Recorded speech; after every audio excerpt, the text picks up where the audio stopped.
It looks like a dark brown eyes. We didn't have. Light over this there.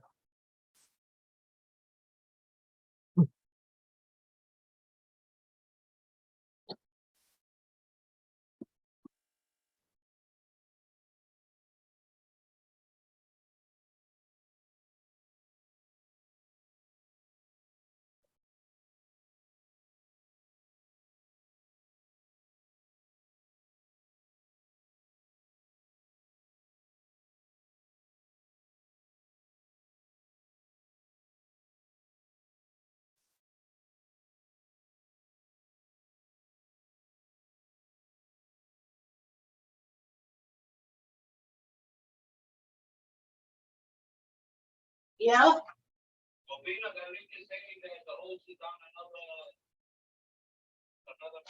What? Yeah. I got Lila calling me right now. Also, she said she's having a problem getting on. Okay, hold on a second. There's a bunch of other people in the waiting room, so I don't know what you're talking about right now. All of the freaking peers and everyone else is in the waiting room, and I joined, so I don't know. Send me that link. Oh, fuck. Oh, God. All right, hold on, Albert. The hell?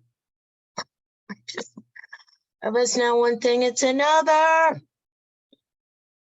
Shit. Okay, just let me calm down. Let's calm down right now. Fuck.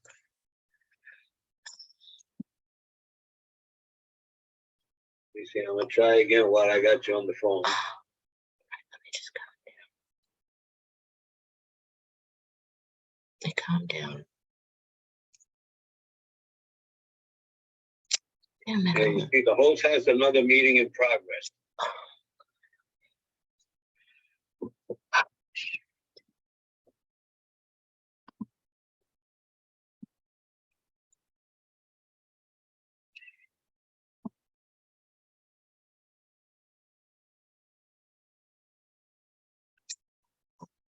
It says 8 people are in the waiting room. I don't know. I don't know what to say right now. Hold on.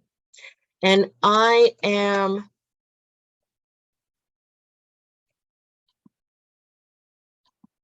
I'm just sent you the link. Hold on. Malik is in the waiting room. Let me let him in. All right.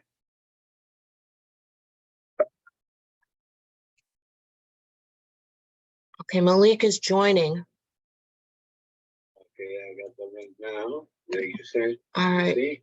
Malik, I'm gonna co-host you. You see, the link you just sent me says, host has joined. We've let them know you're here. Okay, hold on. Are you joining from your phone, 347? Yeah. All right, I'm letting you in right now. All right, thank you.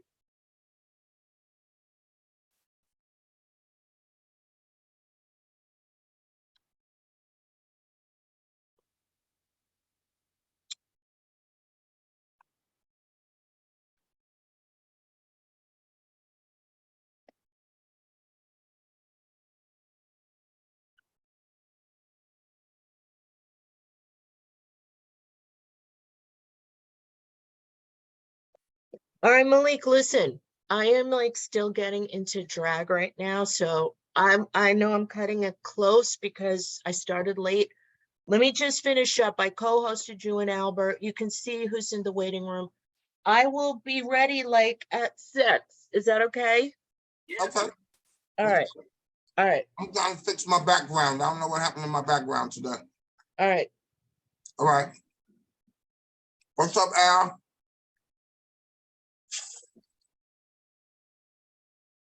I don't know what's up with my lighting today. How you doing, Malik? Hey. You looking all crazy, right? Yeah, I had Lila call me. Oh, yeah? Yeah, I'm gonna send her the link now so she could get on. All right. If we get disconnected. Oh, I sent it to her now anyway, so I hope she could get on. Okay, I gotta find my other background. I don't know what happened to my background. Neither do I. You ain't got clothes either. Yeah, I Yo, got the Samaritan. I'm like, what's happening? It had a funny screen this time. I'm like, where the heck did that screen come from? Like when you were in the waiting room? Yeah. You know what, this is the feature of Zoom. They just started doing that. Yeah, it's crazy. So I don't know. I gotta find my background now. I'm going. Should we let these people in now or let them wait? Let's wait about 5 more minutes, 2 more minutes, Right. 3 more minutes. I'll find my background. All right. Okay. Bear with me.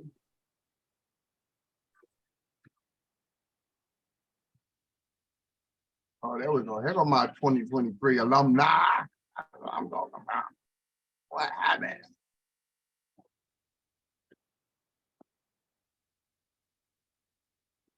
Yeah, I don't I'm think in the anyone building. else. I copied the invitations to all the speakers right from that link.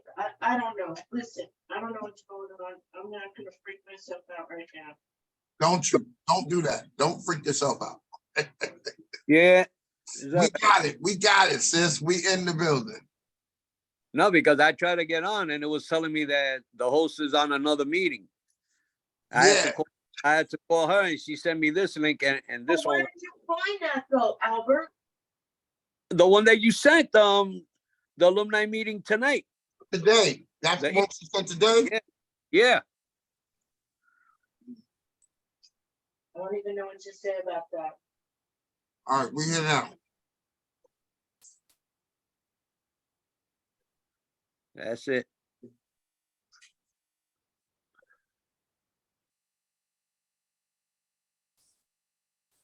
I don't know why I'm acting all blurry today or Yeah, I noticed. Okay, Lila got in. Good. all right, so we ready? We can let people in. 10 people in. I'm gonna let them in. All right. I'm gonna need They're all joining. like all the last minutes. I'm sorry. To get ready. I'm sorry. We're filling up the room. We're just going ahead and let the room fill up. Yep, so everybody's coming on. Hello, everyone.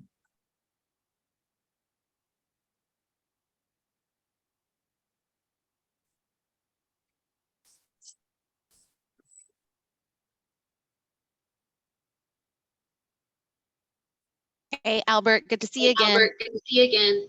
Hey,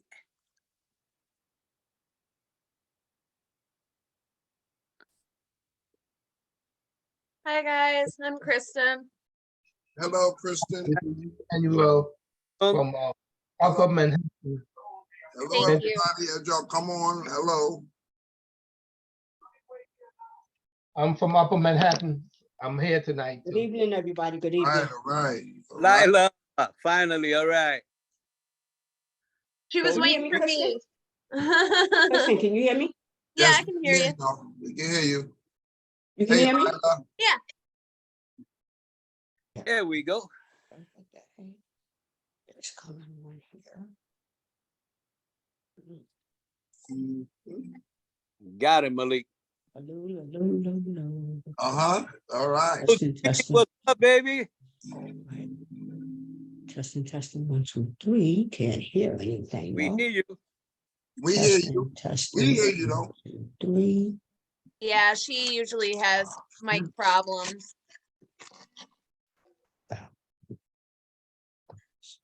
We're gonna buy her that record. Mike, check. Both.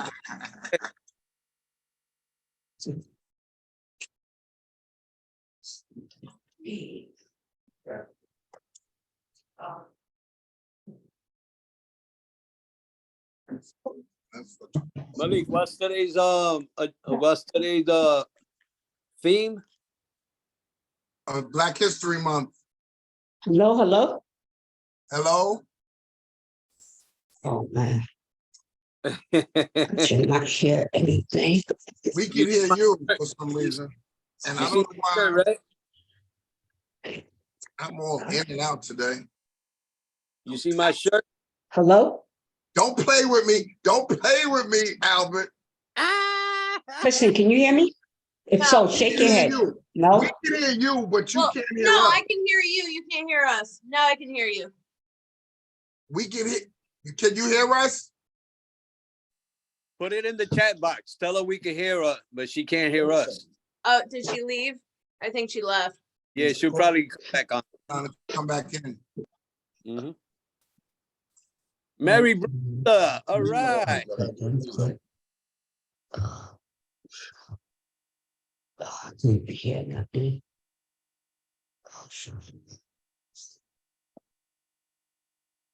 Coach V, can you hear us? I'm in a video. Is she in? Yeah, she can. And there she goes. No.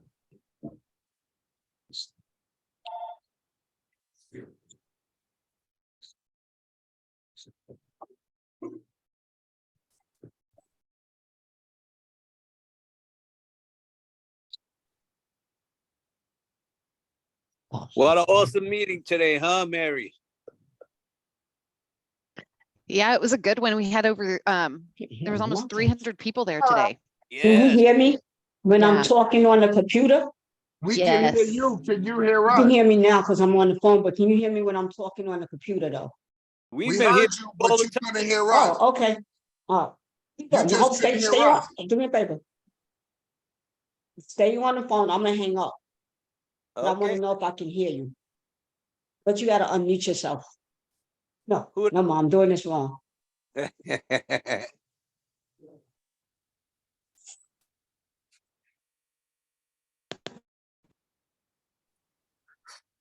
She's having issues. Yeah, yeah. Kristen, say something. Hello. Say something.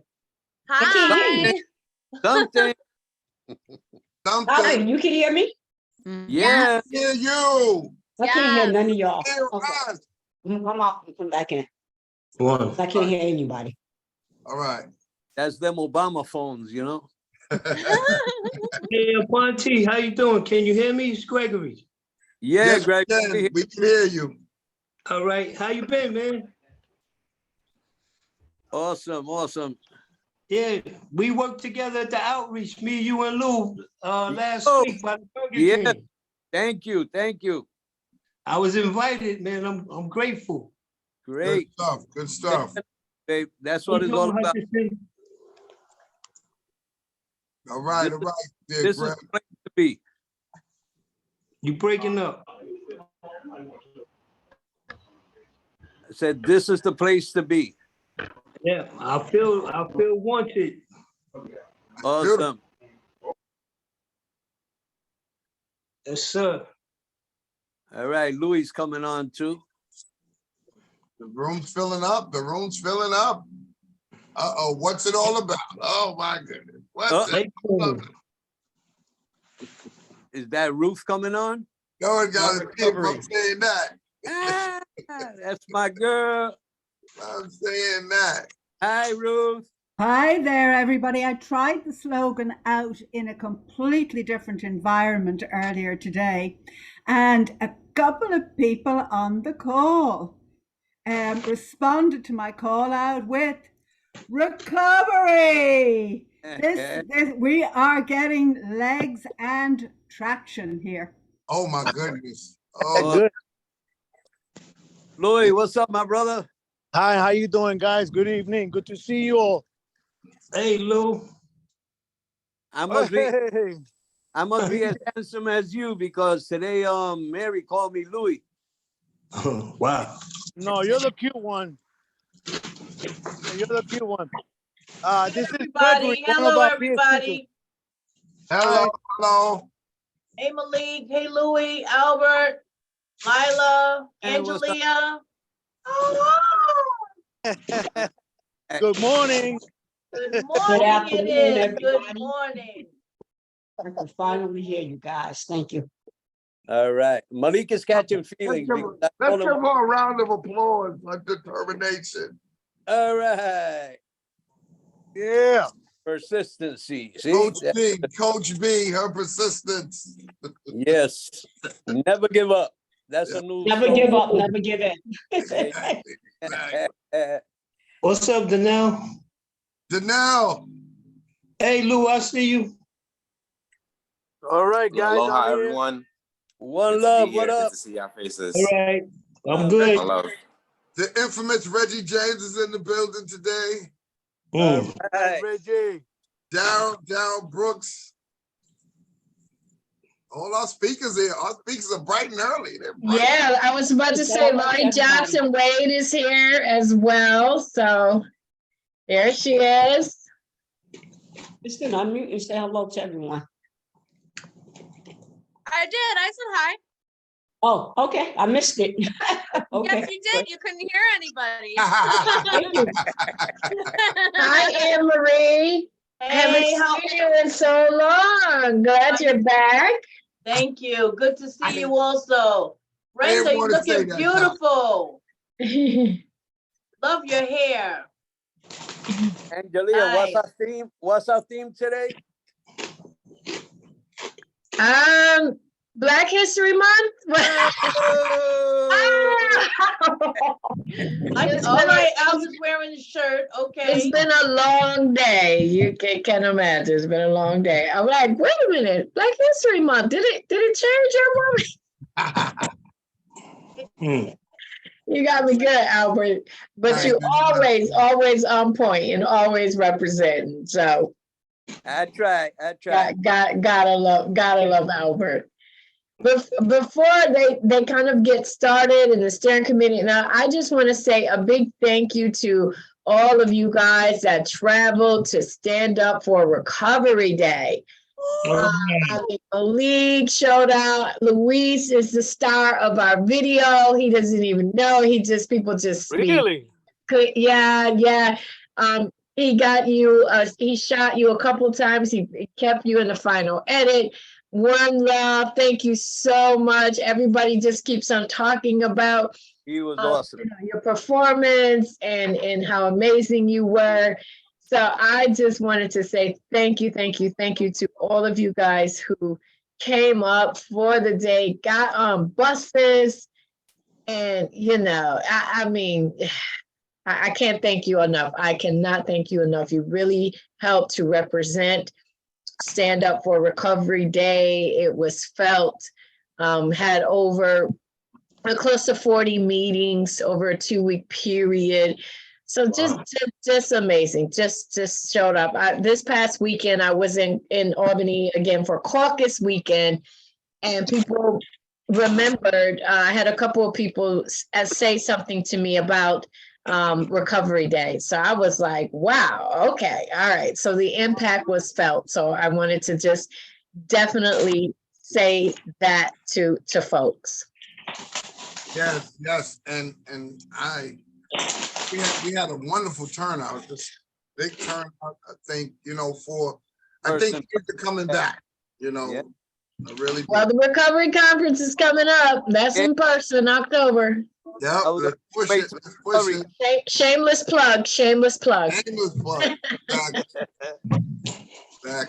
Hey, so hello. Welcome everyone to the monthly Alumni Association Steering Committee meeting.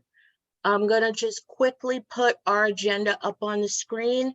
If you just got here, you should know that this month's theme is Black History Month, and also we have some harm reduction policy updates.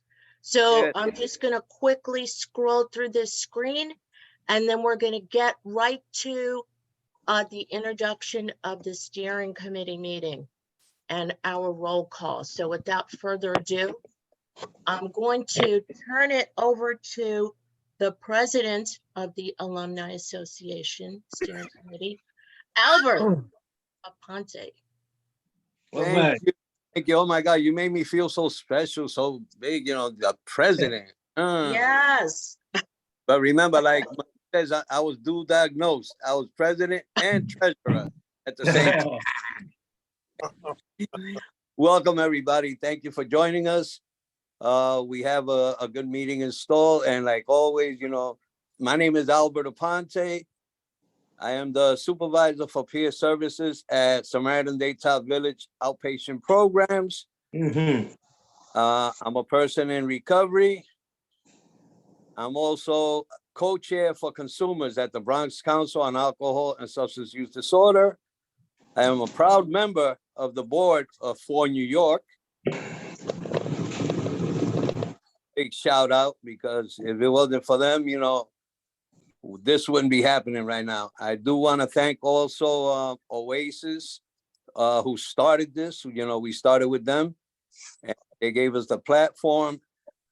We used to do it in person at 501 7th Avenue. And now, due to the pandemic, we went virtual, and we've been reaching out. Because of it going virtual, we're able to reach out more. And now, when partnering with For New York, there's no limit, you know. We went statewide from the Alumni Association of New York. We became the Alumni Association of New York State. And now we trying to go national, you know. So we've had people in the Dominican Republic, they came on. We had people from other states that came on. So we're doing what we got to do, you know. And the main thing is, you know, like Ruth Riddick says, what's it all about? Recovery, right? That's our main goal, recovery. And what is it, Angelia? Nothing for us without us. Nothing about us without us. Exactly. Okay. Yeah. I'm testing y'all, see if y'all know your slogans there. And Brenda, I'm glad she came on. All right.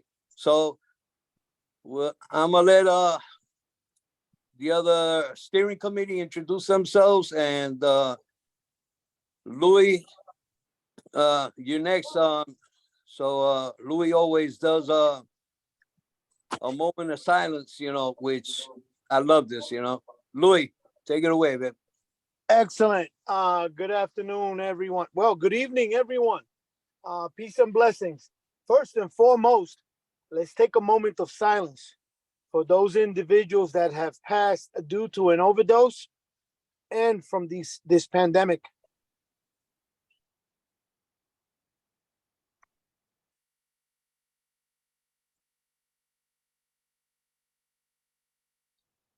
Thank you for that, everyone. I always want to recognize all our loved ones that have passed away.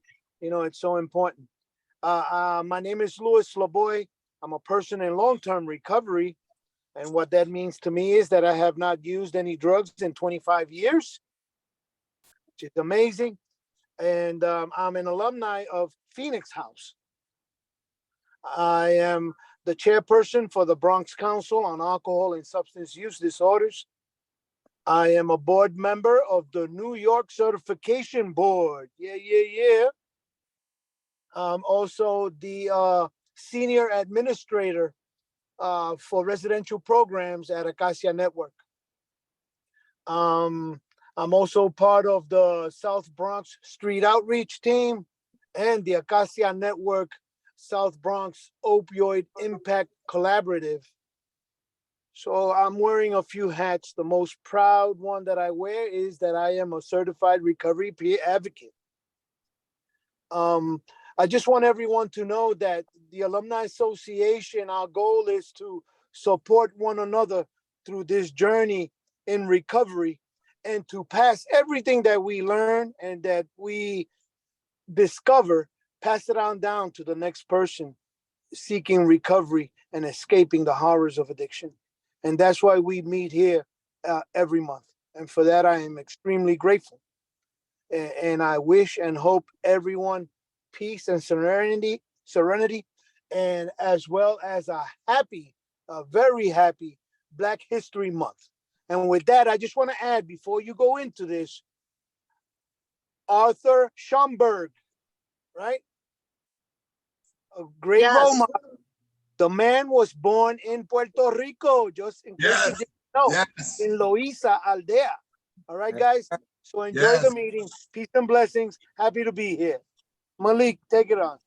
All right. Thank you. My name is Malik Hutchinson. I'm the Residential Services Director at Elm Corps Youth and Adult Activities. I'm a proud veteran in recovery. I'm also a proud member of the ASAP New York State Certification Board. I'm also co-chair of the ASAP Veterans Committee.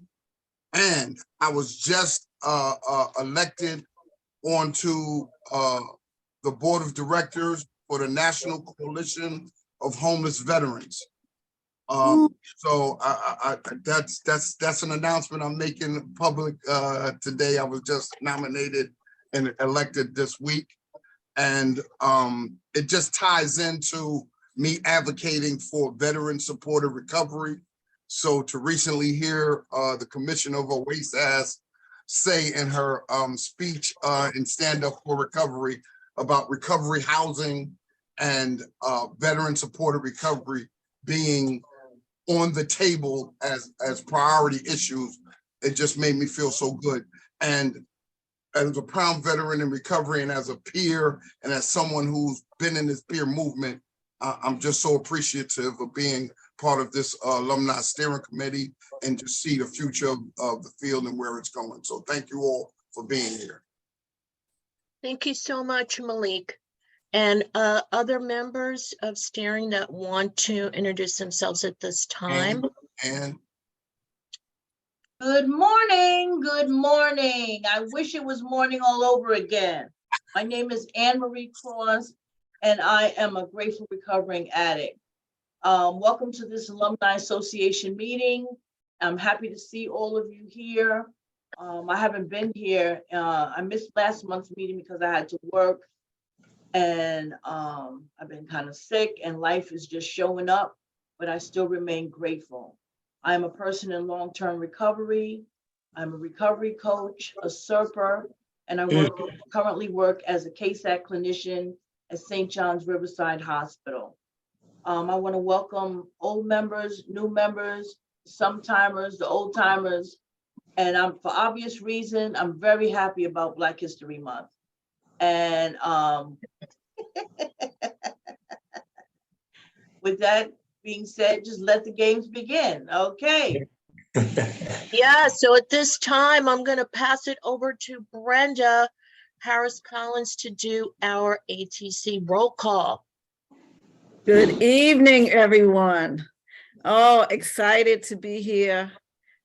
Just want to say that we're just grateful that we have all of the providers that are on. So this is not just the ATCs. We're going to call out. We're going to start with Elm Corps is in the house. In the house. So we shout out to Elm Corps, Samaritan Daytop alumni. House. We got some Phoenix House alumni here in the house. What? Get out. Oh. Shouting them out. But we also want to shout out the 12 addiction treatment centers across New York State. And these are the state-run addiction treatment centers, and they provide care to those who may not be able to everybody, to anyone who is in need of services. They have across from detox, inpatient, rehab to 820, which is our Creedmoor facility. And so we want to shout out to them. So I'm going to start with the Stutzman ATC that's in Buffalo, New York. Yeah. Shout out to you, to DVD ATC that's in Ovid, New York, St. Lawrence ATC that's all the way up there in Ogdensburg, New York, Norris ATC in Rochester, McPike ATC in Utica, Ward ATC in Middletown, New York. We give a shout out to Blaisdell that is in Blaisdell in the house. All right. Bronx ATC, the mighty Bronx. Mighty Bronx ATC. Mighty Bronx. And I see we have Kingsborough ATC in the house. All right. We have South Beach ATC that's in Staten Island, Creedmoor ATC that is in Queens, and CK Post that is in Long Island. And so we are grateful for all of those alumni that are still in, some that are new to the process, still in the process. It is a process, and we're grateful that you are here. You will be inspired today. So listen, keep your ears open, and just listen and receive what you have to receive today. So I just shout you all out on today. Let's give everybody a hand. Yes. Yes, thank you so much for coming. So before we get to the presenters, we do have a couple of other announcements that we want to make to you and make available. So at this time, we have Dr. Angelia Smith-Wilson, who is going to give updates for New York. Thank you, Ovina. I guess I should have waited right with my thank you, but again, thank you all. Successful Stand Up for Recovery Day. A couple of things coming up. One is we will be next week releasing the request for proposals for our 8th annual, I believe we're in the 8th annual recovery conference that will be held in the Albany area, October 15th through the 17th. I probably should have wrote my dates down, but it's always that same weekend, that third weekend in October. And we will be having some scholarships again this year for individuals, first timers. We always try to get the first timers to the recovery conference. So stay close, keep attending the meetings, stay close to your peer mentors and all those folks, because you guys will have an opportunity to, some of you guys will have an opportunity to attend the recovery conference free of charge. And that will include transportation. That does include your hotel stay and all of that. So yes, one love, stay close, because we will definitely have some available for you guys.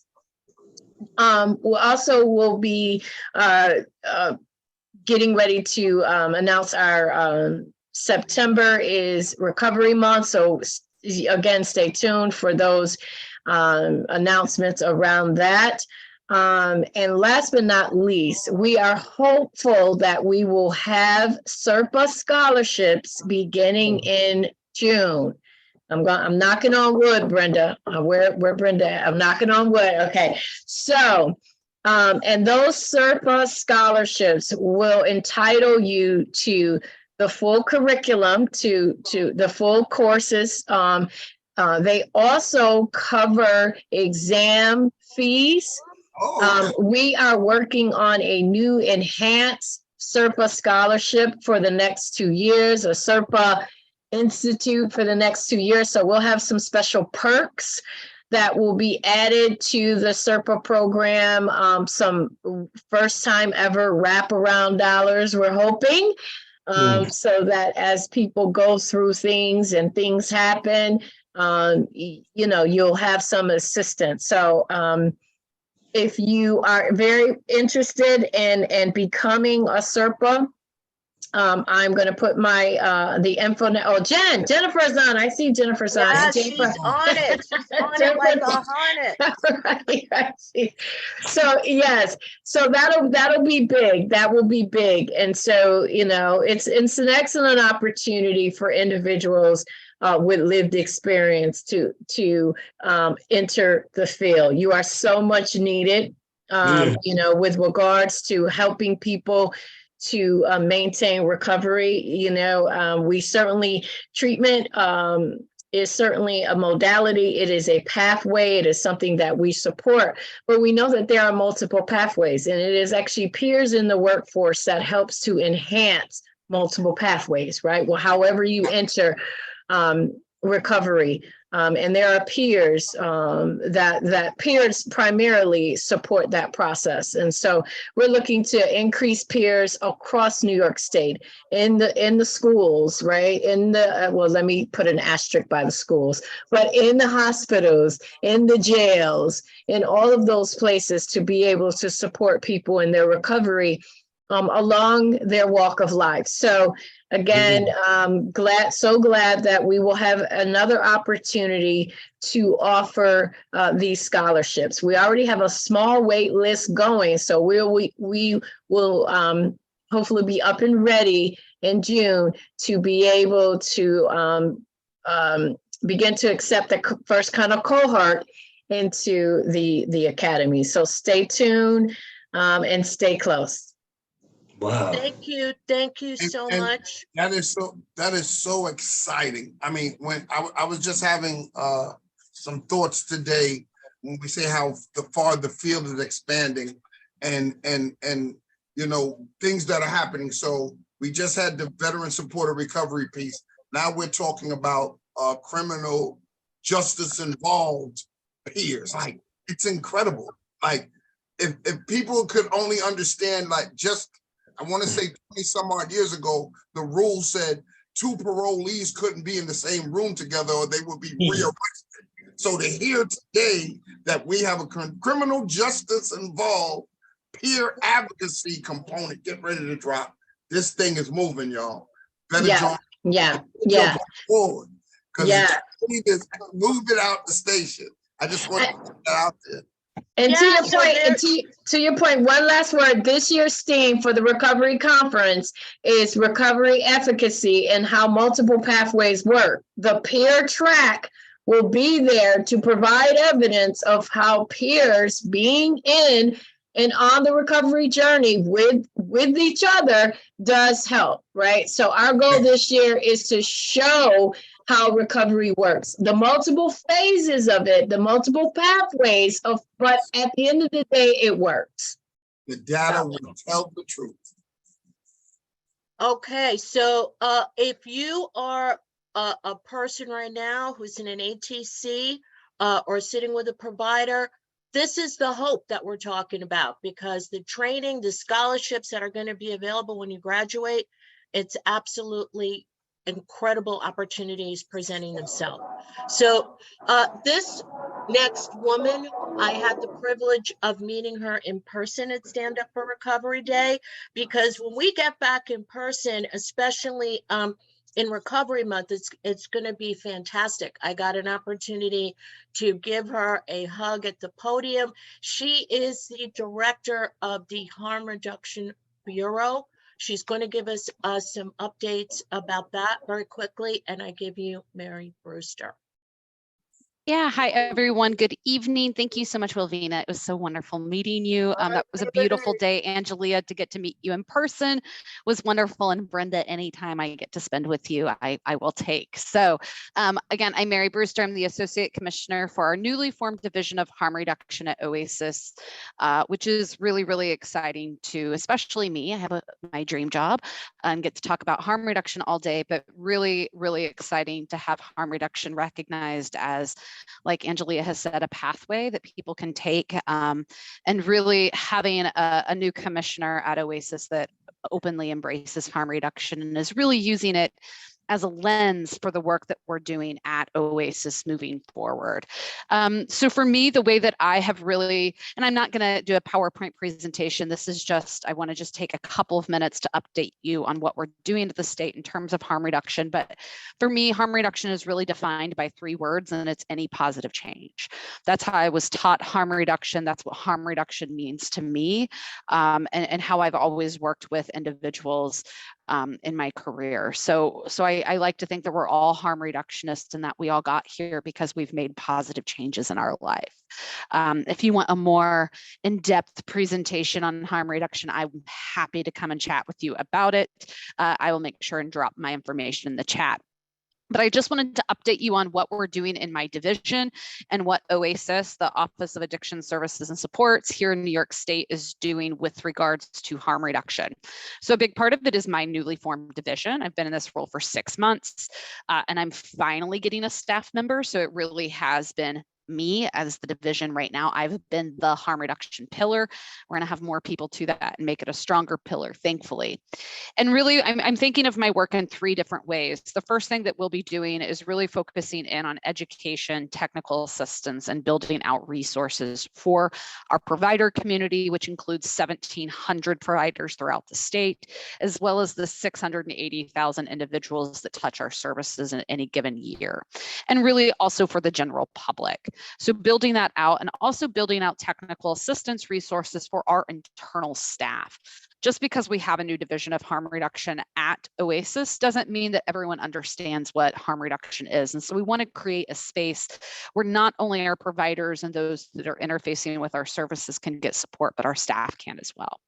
The other thing that we're going to be doing is really focusing in on our structure, our regulations, and the culture of OASIS. And this work has already really started.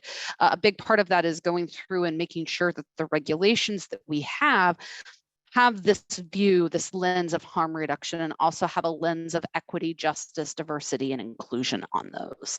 Really making sure that all of the work that we do and say actually is living and breathing harm reduction. And then the last piece is our special projects. And that's really what I'm going to talk about in this next little piece is what work are we actually doing? So for many of you, you may not know this, but New York State was one of the states that sued pharmaceutical manufacturers around opioids, and we are recipients for the opioid settlement dollars.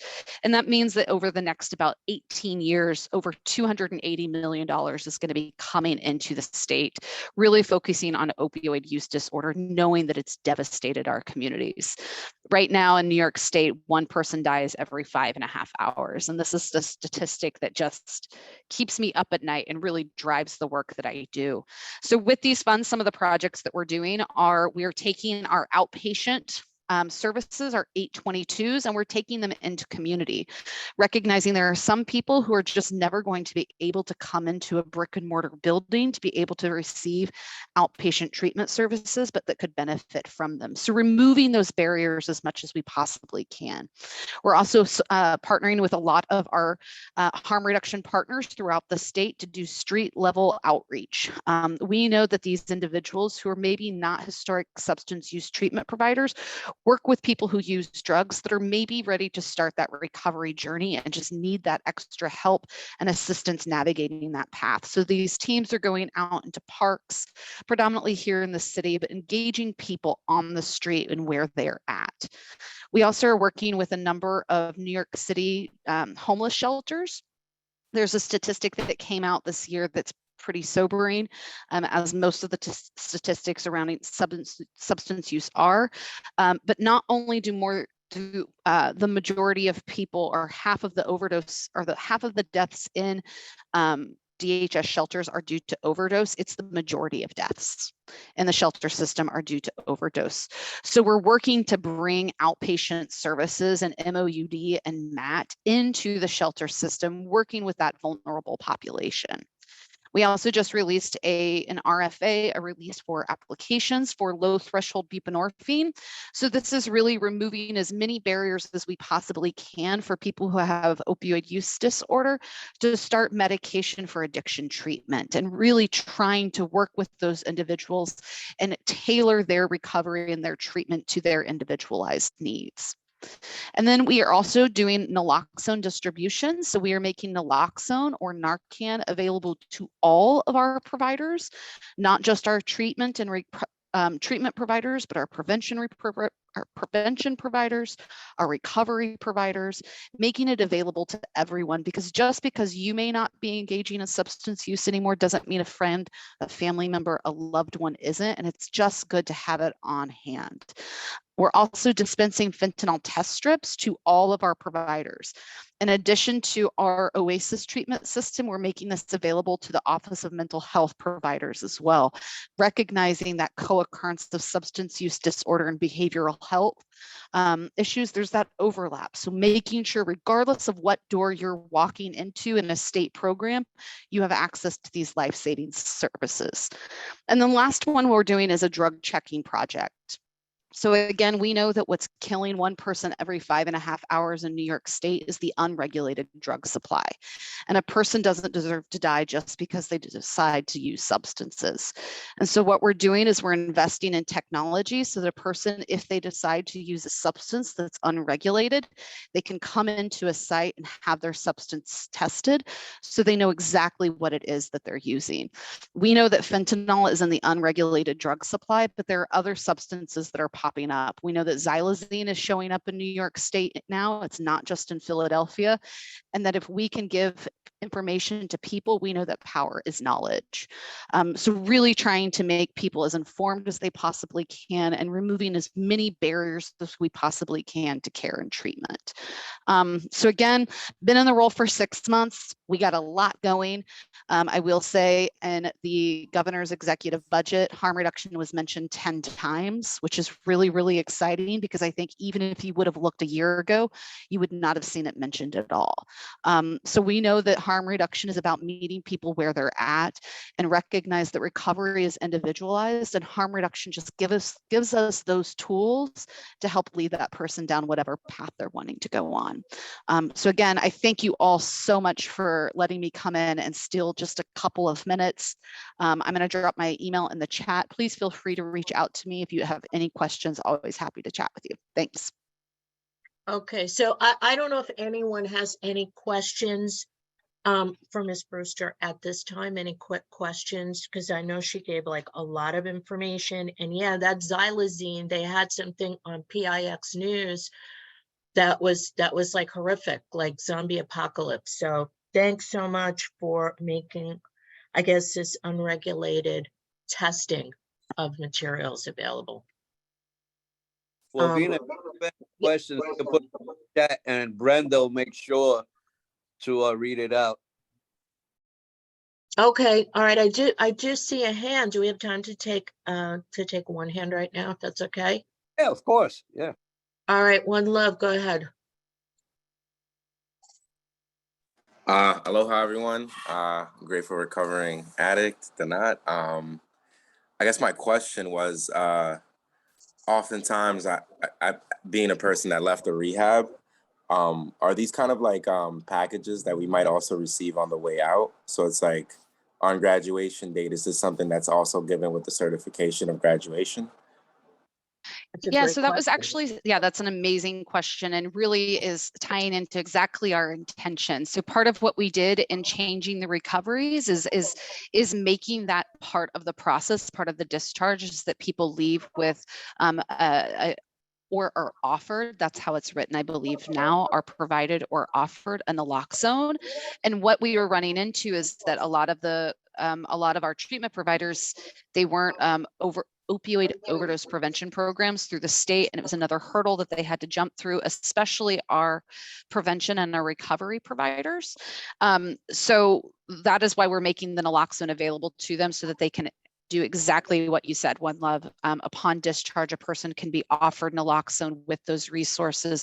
And again, just removing those barriers as much as we possibly can for both the people engaging in this, the services and those treatment providers that are providing it. So that's a good piece, because I know us at Elm Corps, good, bad, or indifferent, whether you complete, whether you leave against medical advice, a safety kit is offered to you upon leaving. Yeah. So yes, definitely. Excellent question. Yeah, Malik, I also want to say that was one of the things that the steering committee had brought up and discussed it with Brenda, and that's what our intentions were. However, we need more funding, so hopefully, since Oasis is on now, and they maybe our grant could be extended a little bigger now, For that, right? For that. Just saying, a clearinghouse. Yes. Yeah, there you go. There you go. But yeah, we are gonna do that too. All right. It looks like I mean, I really am someone that wants to support, any of the interaction going on. So it looks like Ashley has her hand up for like a very quick question as well.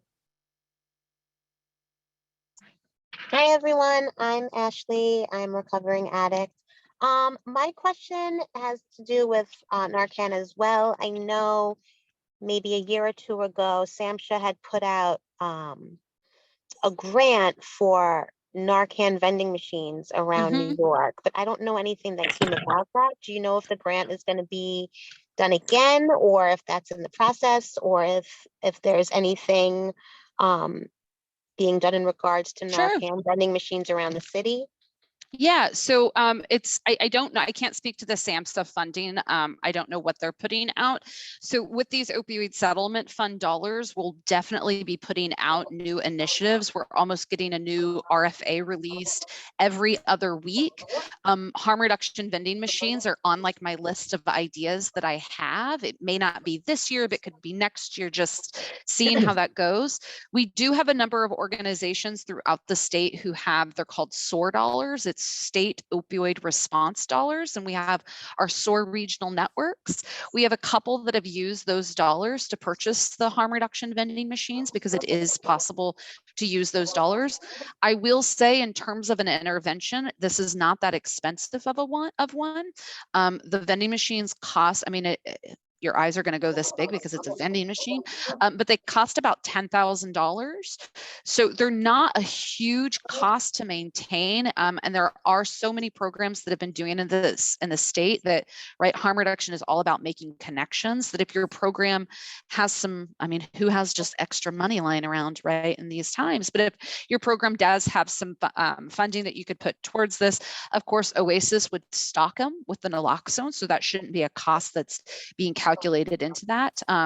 So absolutely, Ashley, I put my email in the chat, happy to chat about it and point you in the right direction. But we don't have any RFAs now, but again, look at our procurements page because we have something coming out literally almost every other week right now. Thank you. We are a little bit behind schedule. Thanks, everyone. It's my fault. Thank you so much, Mary. We've got 3 other program announcements before we get to our presenters. Very quick. It's going to be Brenda is going to talk about Recovery Day, and then we have Ruth and Alton Wilson is going to just tell people about some jobs. So I'm going to quickly pass it up to them and then to our main presenters. Okay, so tomorrow is the New York State's 77th annual Substance Use and Mental Health Peer Conference. And so there are many of you that are on this line that have registered for the peer conference.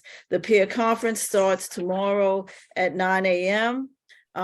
If you should have received the program and you should have received some information. The links to get into the morning is embedded into the program. The links for the workshops are embedded into the program. So make sure that you come on tomorrow. It's from 9 to 5 p.m. I'm going to tell you that we are so excited. We have not been able to get together since 2019 was our last conference, and we finally are doing it, but it is being held statewide.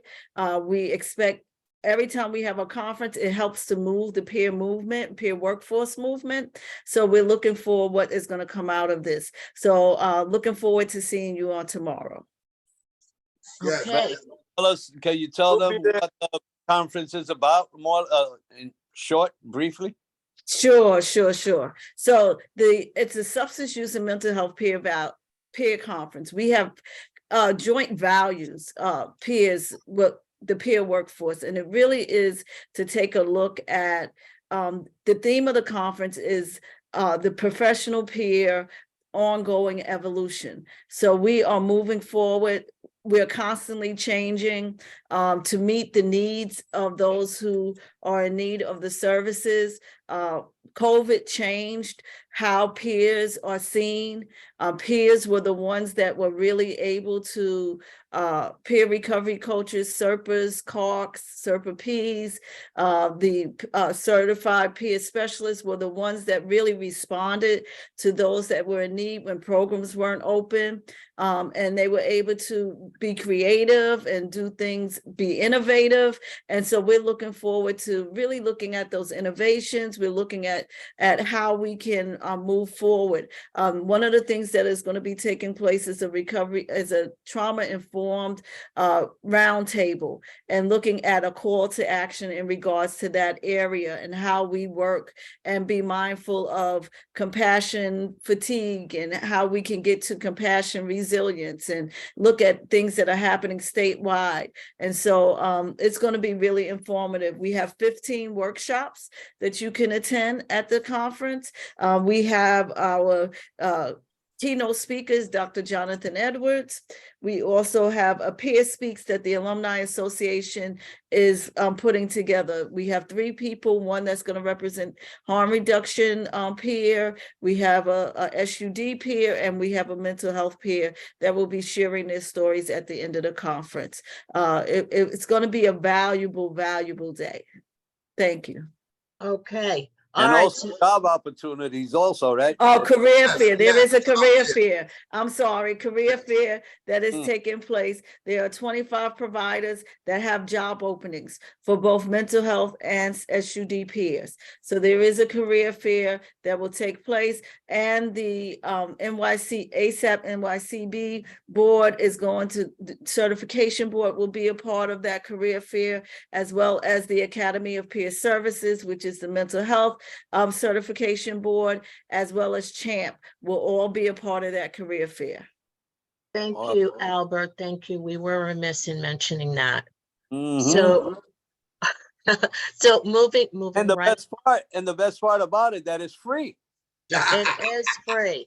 It is free. Exactly. So moving right along, what's it all about? Recovery. Ruth Riddick Yay! is going to just very quickly give us a few updates, Alton Wilson, and then to our main presenters. Thanks so much, Wilvina. And earlier in this meeting, Wilvina, you very particularly drew our attention to the message of hope. And this is one of my very favorite quotes about hope. And it comes from Pauli Murray, who is a heroine of the civil rights movement. And I offer it to everybody this month in honor of Black History Month.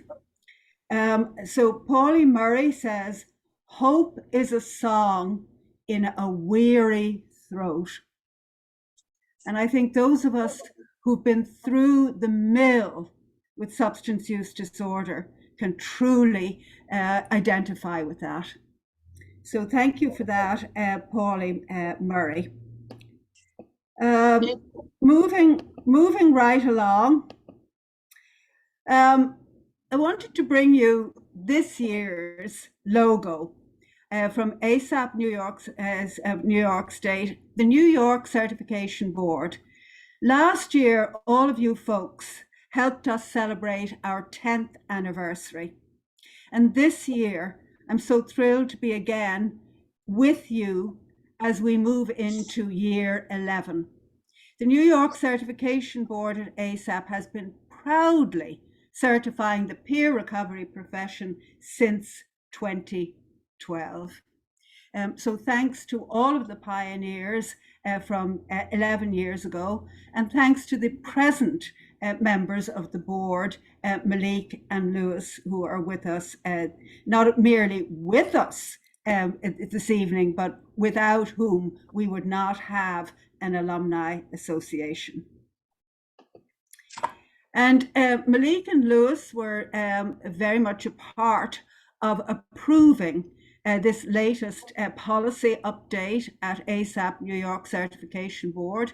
As you can see, this statement leads off with really a version of the mission statement of the ASAP NYCB Trainer Registry, which is in order to promote the highest quality of professional practice and current candidate competency. And you can read more about this policy change in our upcoming e-newsletter. Jennifer Donadio has put the link for Jennifer has put the link for the For New York newsletter in the chat box. Our e-news makes a very complementary publication to the For New York newsletter. We don't send it out as regularly as Jennifer does.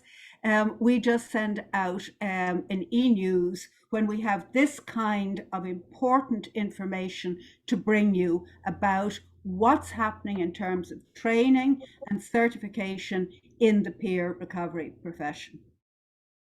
So echoing Brenda Harris Collins, I'll just conclude this evening by referencing the combined OMH OASIS Peer Recovery Conference tomorrow. I'm very honored to be a part of NYS Peer Professionals, the ongoing evolution.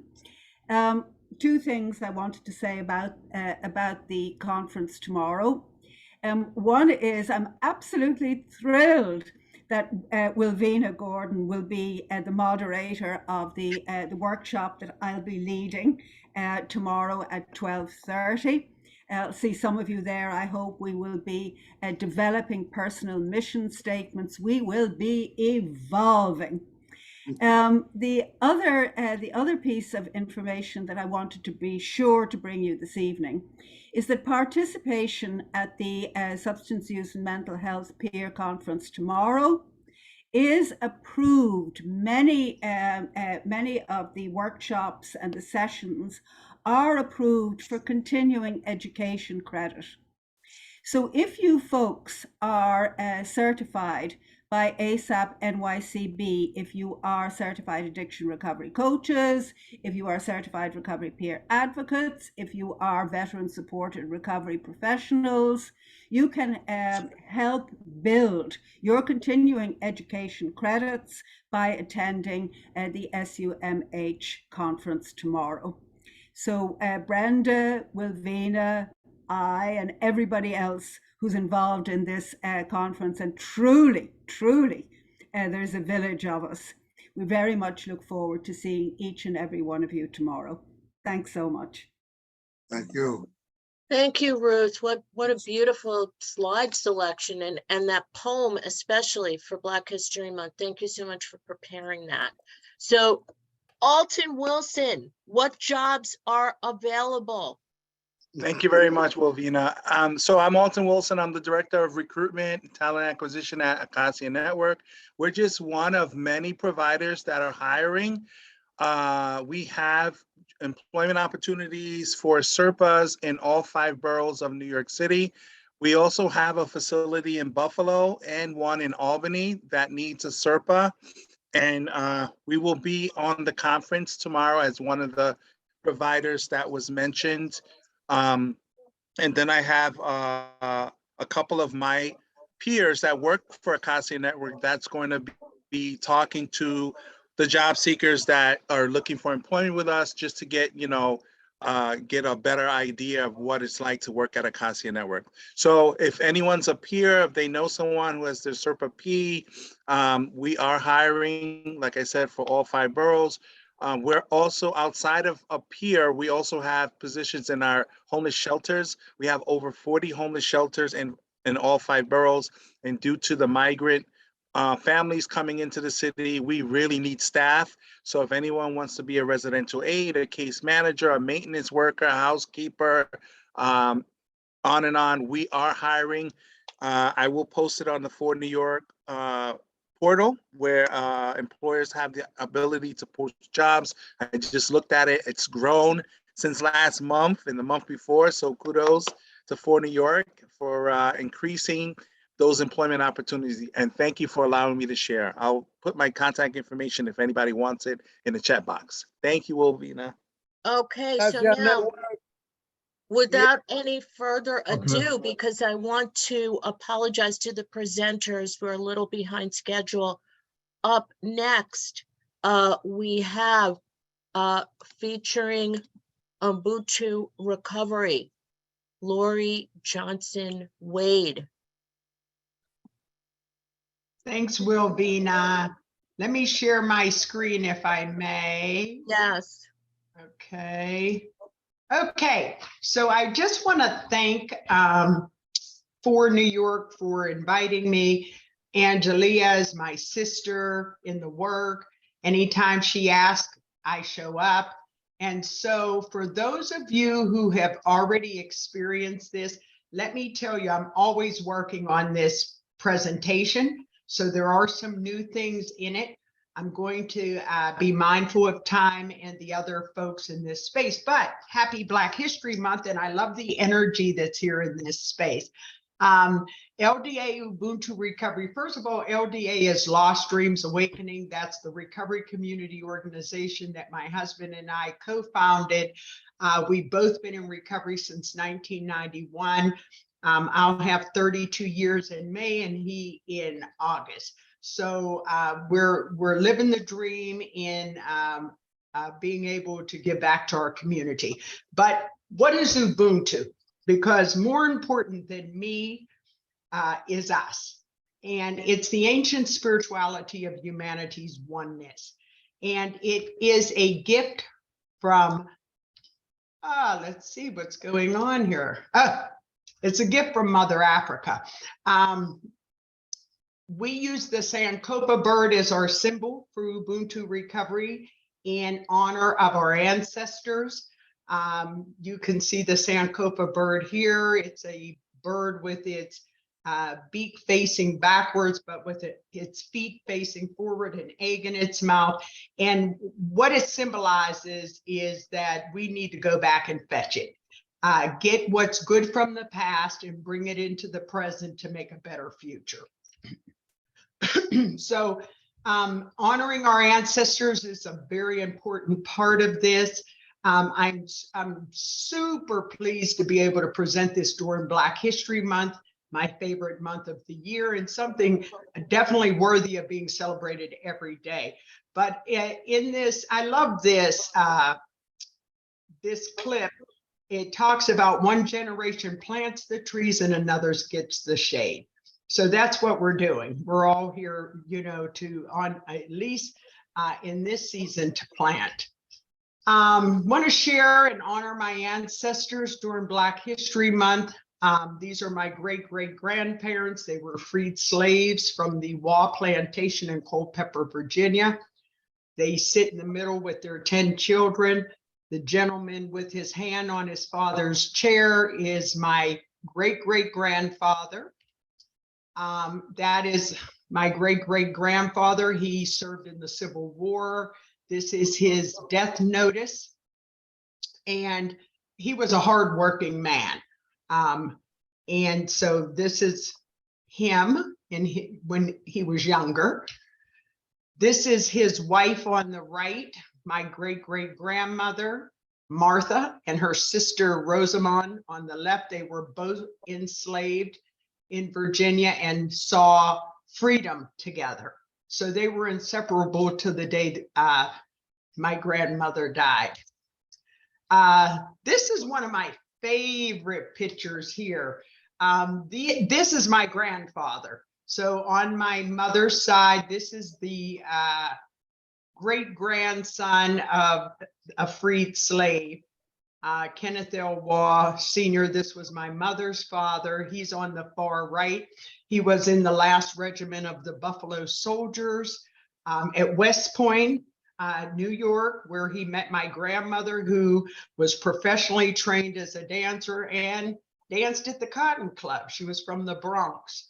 And so this quote says, African-American men can contribute and are viable citizens of this country.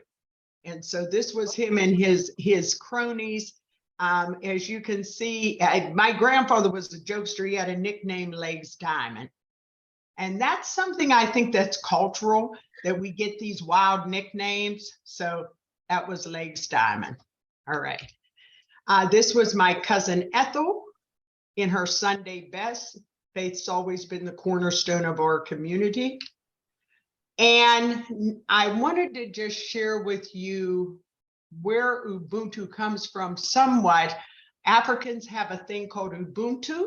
And if it Desmond Tutu, Archbishop Desmond Tutu was still alive, he was a very humorous person, and he always said, Ubuntu. So he said the U many times. And it's about the essence of being human. It's part of the gift that Africa gives the world.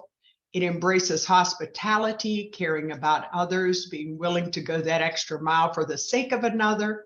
And we believe that a person is a person through other persons, that my humanity is caught up and bound up in yours. When I dehumanize you, I inevitably dehumanize myself. The solitary human being is a contradiction in terms, and therefore you seek to work for the common good because your humanity comes into its own in community, in belonging. And that's the premise of Ubuntu Recovery, which was birthed after the killing of George Floyd.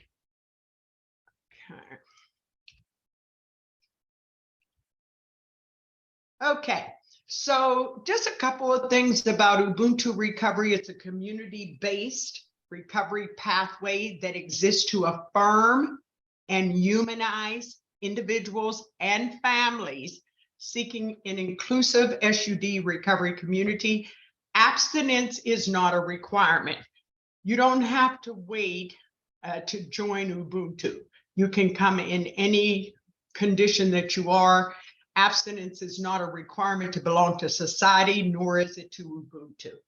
LDA Ubuntu Recovery welcomes everyone to Ubuntu Recovery circles. So we meet in a circle format, community to experience unconditional belonging and humane, compassionate recovery support. And these, sometimes we use a talking stick or we have an egg. There's different things that you can use to pass. And the person who has the item has the floor. And then Ubuntu Recovery expresses our interconnectedness, our common humanity and responsibility of individuals to care for each other. Yes, we have a responsibility to be our brothers and our sisters' keeper. Okay, so a couple of things that Ubuntu serves to do is to bring down silos and deal with stigma. And I'm going to read this quote here that William White wrote. Infusion of recovery across the isolated silos that now represent the continuum of care will require recovery representatives within all these arenas. We in recovery belong everywhere that the continuum goes. So perhaps we can be the bridge, people that help evolve these silos into a real integrated continuum of support for people experiencing alcohol and other drug problems. So we want to be that bridge. We want to be the bridge. It's open to everyone, the entire continuum, prevention, harm reduction, which is a part of the continuum, treatment and recovery. The solidarity found in Ubuntu Recovery reveals the collective strength of our shared humanity. We're better together. And that's just a fact. So SAMHSA talks about community as one of the 4 dimensions that supports a life in recovery. And it defines community as relationships, social networks that provide support, friendship, love, and hope. This is Ubuntu Recovery. It's community. Okay, it deals with stigma. And in terms of stigma and discrimination, I know I'm preaching to the choir here. There are 2 reports, one that just came out last week, and it's done across the nation. It is a well-done document. I will make sure that you get links to both of these documents, but I think it's interesting to look at the evolution of how we talk about it, right? So the one on the top right says, how bad is it really? Stigma against drug use and recovery in the United States. Same group, Elevist and the PRO-A, which is the Pennsylvania Recovery Organization Alliance, our statewide RCO in Pennsylvania, commissioned this study and REWE. And so it's a really well done report. But the language in this year says opportunities for change. So rather than looking at things as problems, we look at them as opportunities for change and analysis of drug use and recovery stigma in the U.S. healthcare system. There are some excellent data. If you're writing a grant and need some data, these are excellent documents. I'll make sure as soon as this is done, which will be shortly, I'll put this into the chat. Also, Ubuntu Recovery recognizes stigma and discrimination as human rights violations, period. Stigma and discrimination violate human rights. And we believe that freedom from discrimination is a fundamental human right. We are advocating, instead of shifting from anti-stigma to an anti-discrimination campaign with proper funding and resources to support this, because you cannot prosecute stigma. You can prosecute discrimination. So people need to be held accountable for their discriminatory practices. Okay, let's see here. Oh, there is one of my heroes, Desmond Tutu. And this quote says, "My humanity is bound up in yours, for we can only be human together." And of course, Desmond Tutu was a South African theologian and human rights activist. And of course, his spirit lives on. There are 14 lessons that were put forth after apartheid and through the Rainbow Nation. And these are really excellent frameworks, topical frameworks for if you host the circles. And it's as simple as gathering people, putting out the call to people, hopefully like this group here, representative of the ROS, the Recovery Oriented System of Care. But you want to see yourself in other people. You want to recognize that strength lies in unity. Put yourself in the shoes of others. Choose to see the wider perspective. Have dignity and respect for yourself and for others. Believe in the good of everyone and choose hope over optimism. Now, this is the only one that I do want to just reference my notes. When we talk about, and the sister who shared the quote with hope spoke to the essence of it. But when you hear choose hope over optimism, they're both good things, right? But I don't know if anybody's ever heard the term that good is the enemy of great. And so in this case, we want to choose hope over optimism. While optimism may flee in the face of defeat, hope persists even in suffering. Hope persists even in suffering. Hope expands our vision beyond the immediate horizon and stokes our imagination to realize a future not yet our own. So that's what we're working towards. Choose hope over optimism. Seek out ways to connect. The power of the F word. Recognize the power of the F word, and that is forgiveness. Embrace our diversity. Acknowledge reality, however painful. And that's where we're at now, you know, as a movement and what's going on. It can be very painful, but we have to acknowledge this reality.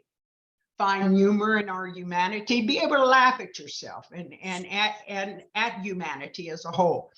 And why little things make such a big difference. We know that they do. Get a pebble in your shoe. You'll see how a little thing can make a big difference.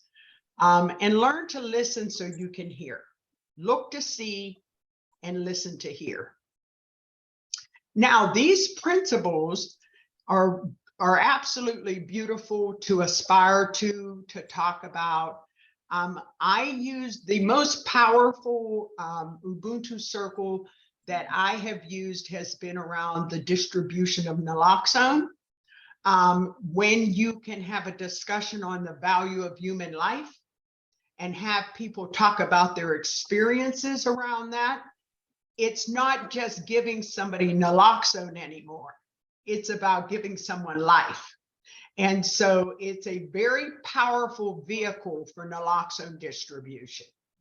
And you can engage families, allies, community members, faith communities. It's a powerful vehicle. It's the most powerful thing I've ever seen to distribute naloxone. Okay, so this is an excellent segue to wrapping this up. Ubuntu recovery and harm reduction principles are 100% complementary.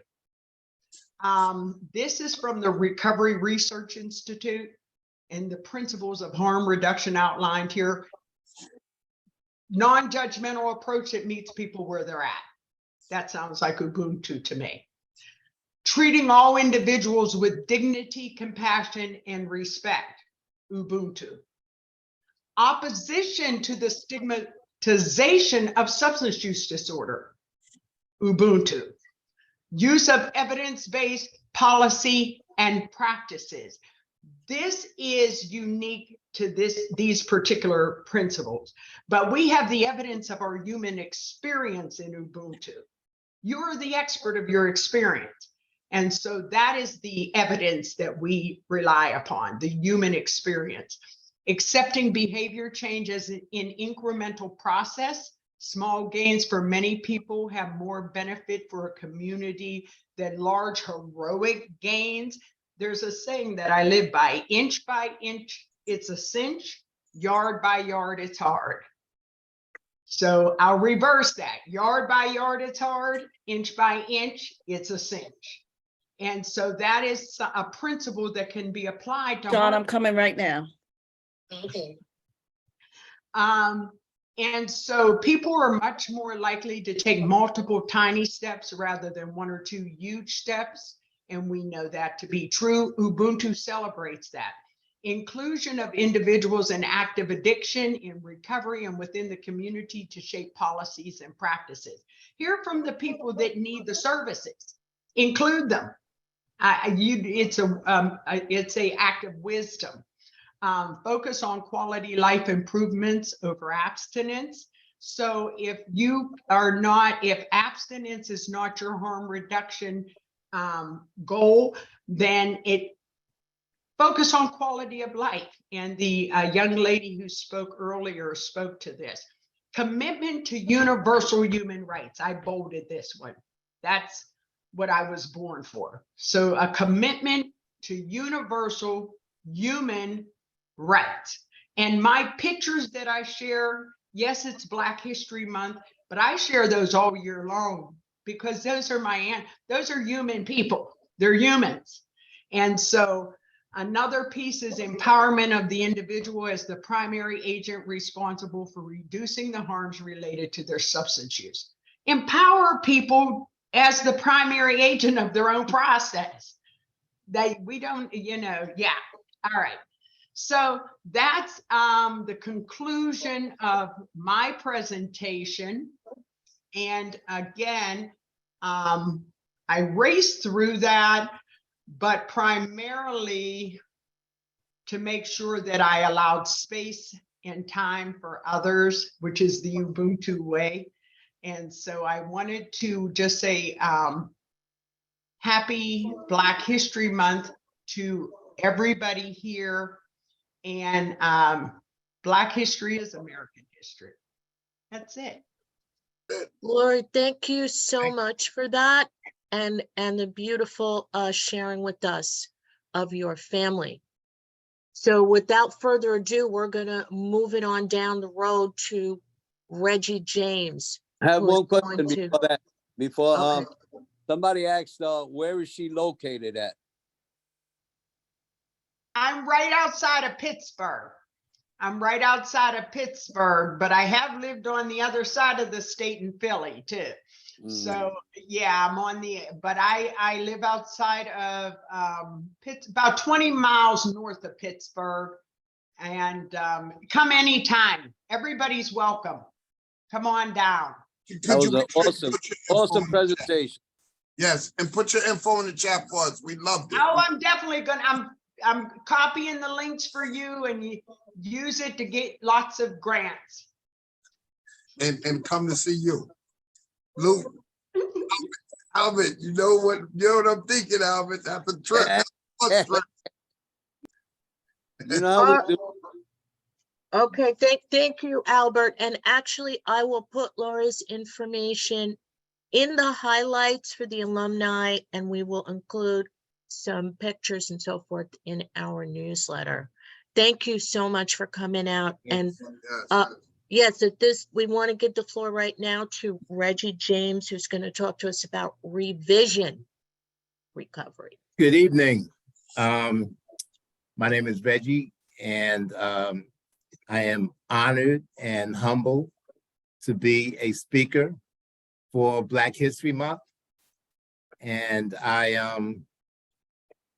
thought about wearing like some African garb, but I said that might be over the top because y'all not used to seeing me like that. But I do wear it. So, you know, I am really honored to be here, and I'm just going to have a talk about being a Black man in recovery and being a social entrepreneur and taking the peer movement the way I saw it fit, and showing that you can do anything as a peer. There are no limitations, because I don't allow anyone to limit my money. Okay. I believe in doing good and doing well at the same time. I also would like to thank Friends of Recovery, their leader, Dr. Angelina Smith, because Angelina's organization, Dr. Smith's organization, they're anti-racist. You know, they put that out front, okay? And a lot of times we get in position and we're afraid to, you know, like promote our Blackness, you know, and, you know, I mean, we have the platform and we're afraid to open our mouth, like someone's gonna take something away from us. So, you know, kudos. And in terms of allies, because I would not be where I am in this business unless I had allies, you know, and when I say allies, I mean white allies. And I see Ruth there. Ruth gave me a roadmap when I decided I wanted to do this, and the scholarships and what have you. And, you know, I was trying to figure out how to navigate this. And, you know, she gave me a blueprint, but I had to follow it. I had to, you know, it doesn't happen by itself, you know. And then since I've been in the business, who I call TK, Teresa Noor, has been an ally, because when I'm on those meetings, the best practice trainer, I'm a best practice trainer. You know, there are people from upstate, and when they say things off kilter, I speak on it. And I make people feel uncomfortable. And she always supports me. You know, she's not one to like calm me down or anything like that, because I'm not the person to calm down anyway, you know. So, and then I remember Mindy. You know, Mindy is a person from the Department of Health that also has been an ally. So, you know, I'm a social entrepreneur, and, you know, the definition of a social entrepreneur is one that develops, funds, and implements solutions to address social, cultural, and environmental issues. So my first entrepreneurial, before I was a social entrepreneur, you know, was, I guess, when I was in high school and I went to get a job with my good friend Gary on Wall Street. And, you know, we took a test and we knew we blew it out. And there were 3 young white guys there. and they told the white guys that they could, be clerks. It was a clerk job, and you two can be messengers. Not that I have anything against messengers, but I'm not a messenger, even though I was 16. That's not the way I saw myself. And, just like today, if you give me, if we're cutting a deal and you're trying to pay me or contract with me at a rate that I can't, that's not profitable, I'm the wrong person. Okay, I'm not going for it. And, from I was young, that's the way I thought. So, when I grew up in Brooklyn, and I grew up when they were having the white flight. My parents were homeowners. My father is an educated man. My mother was a nurse.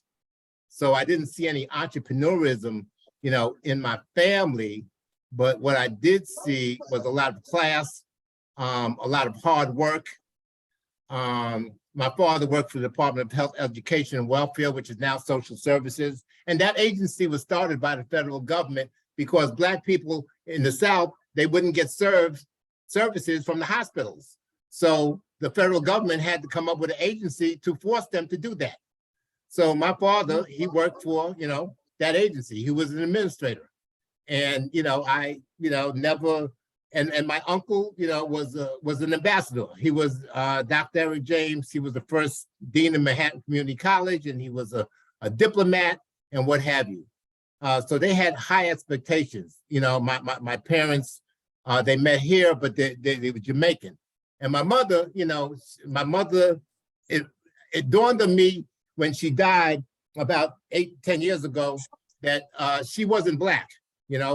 Her father, my grandfather, was a Sephardic Jew from Portugal, and her mother, was, I guess, mixed with Indian and maybe Arakwak, and that,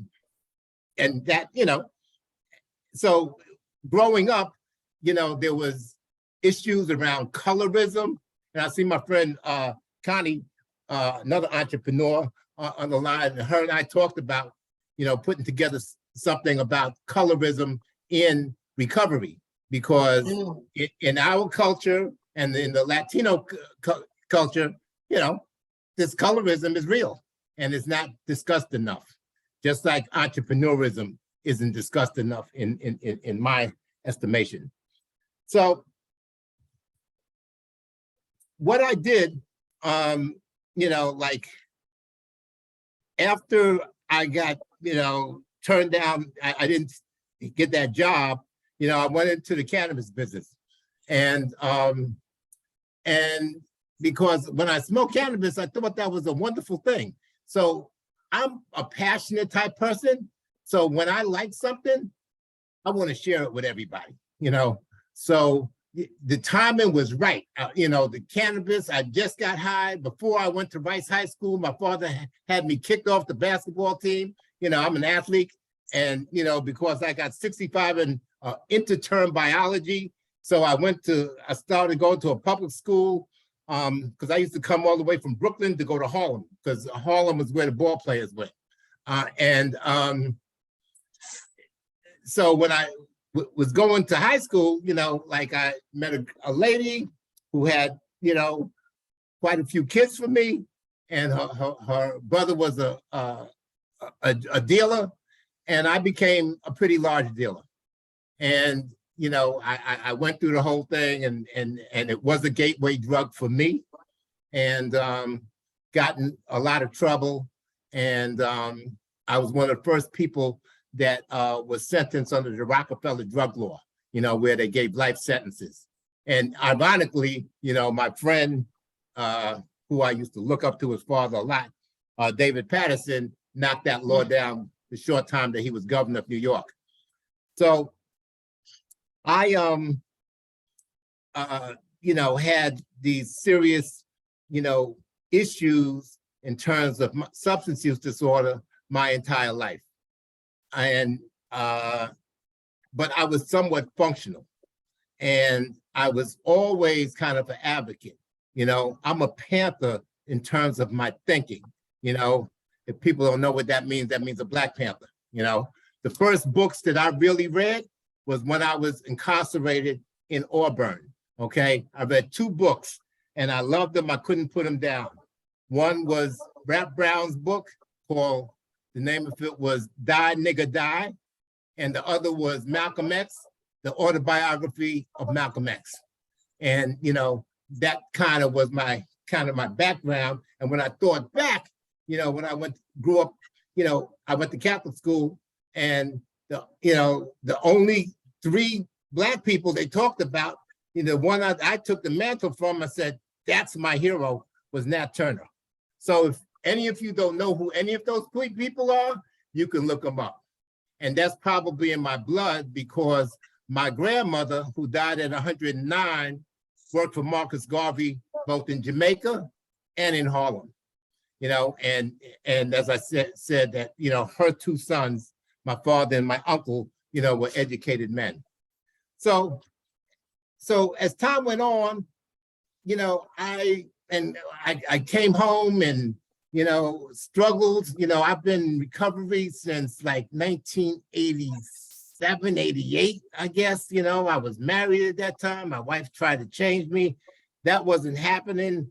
And I always had these wonderful, you know, women in terms of my, you know, my main women, you know, because I also had a problem with women in terms of, you know, being like my grandfather, I heard, you know, on my father's side was a businessman and a womanizer. And, you know, probably that's who I was at that time, you know. A lot of regrets for that. But as time went on, you know, I wanted to do something. I started becoming a social entrepreneur because I wanted to do something to change Harlem. And Harlem is the Black Mecca of the world. So in 1986, 87, I produced the Harlem USA map because there were no maps of Harlem. So I took this idea from the mob that took this from a Jewish company. And I had a friend that was, his father was in one of the crime families. And we went in there and I took the contracts and what I needed and I started my company. No use reinventing the wheel, And, if they found me, doing that, I would have been cut up in pieces. But fear is something that I have not experienced a whole lot in my life. And that probably helps my entrepreneurial, acumen. And so I produced this map, but I'm doing it when I'm active. I'm still using. But I got to meet a lot of people, I was functional. And eventually, that had gone away and I had, gotten incarcerated for my last time. And that was something with involving counterfeiting. Because I stopped the drugs because I couldn't be bringing drugs in the community. That was against me. At least the counterfeiting, I was only hurting big business and government. That I could justify, And, I always was able to justify my behavior. So as time went on, I got a job. I worked for a company by the name of the Bronx Health Plan. It was Affinity Health Plan. I learned a lot there in terms of corporate structures. And I had a very smart woman, Maura Bluestone, the CEO, who I reported to. And I was there for 10 years. And, I told her before I was leaving and, I became a national speaker and what have you. I had come in recovery in the beginning of that, but then I was in harm reduction for the whole rest of the time, and they didn't call it harm reduction. They called it relapse, but I wasn't using heroin, I was smoking herb and drinking. So, there's all different, like this conversation that they have now about harm reduction is real important to me because, it's controversial, but it people function. And I eventually surrendered, and that took a while. So I want to fast forward. My wife left me because of my infidelity, and I I went through life and I was not doing too bad. And then, I produced another map of Harlem. And that gave me some international exposure and gave me contacts throughout the country. And I got very politically connected because, if you're going to be an entrepreneur, you have to be politically connected. You have to have multiple, just like multiple pathways to recovery, you have to have multiple sources of income. I remember, one lady I was dating and another lady who was a friend of mine, both of them were high-level record executives, and their mentor was a woman by the name of Kathy Hughes. And Kathy Hughes, if the name isn't familiar to you, is a Black billionaire. And she started Radio One and TV One, maybe you've heard of. And I remember having dinner with her, and the friend after, she said, Kathy said, you have a great idea, but it's monolithic. It needs to be, you need to be multi-tiered. The money has to come different ways, not just one way. And I was doing okay financially with that, but so it occurred to me, because I've made a lot of mistakes in business, that whatever I do, I have to do it on several levels. I need to be in media. I need to have retail stuff going on. I need to have all kind of different things going on. And so if people see success from me now and they say, boy, you've done this so fast, it's only because of all the times I failed, but I keep going. I keep going and I'm persistent. And there are 4 qualities that, that I have to have. And that's discipline, my mindset, my focus, and consistency. Okay, because just faith and motivation, that doesn't work. As they say, faith without works is dead. So, I have since, gotten in with my present wife. She invited me to something that they were doing. She used to be director for a prevention program. She's now actually the director of the Problem Gambling Resource Center for New York City. But she invited, and they talked about these peers. And I said, wow, because I was never interested in the CASE Act thing, because they don't make any money and they have to hide who they are. Why would I want to hide? Like I've made these accomplishments, over this time. I beat this dragon that was on my back. Why would I want to hide? So I became very interested, and I took the RCA, and it was life-changing. It was life-changing. Lila was, involved with that. She was with the Department of Health then.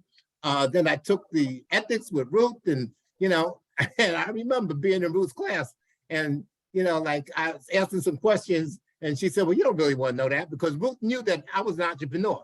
I wasn't looking for a job. I was looking to, how can I figure this out? How can I make like a lot of money and do this, because this is good stuff.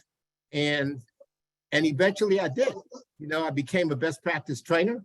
And then one of the seminars, one of the workshops that a lady that used to work for Friends of Recovery, Allison, had about recovery housing, I said, oh, that's what I'm going to do, because I had a brownstone. I always, I believe in buying real estate, okay? Because if I'm going to not work for people, and the last time I worked for somebody was in '98, then I have to have, I have to collect rent. And I was using it as an Airbnb at that time and part rental. And I said, I want to make this a sober living facility, because these laws had passed that you could do that. And you didn't have to have all kind of fire regulations and sprinkler systems that would cost tens of thousands of dollars and what have you. So I did, and it was hard.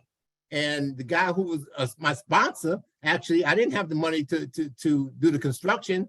I was able to buy the materials, and he had some guys that I would never have dealt with. They looked like poster children for Make America Great.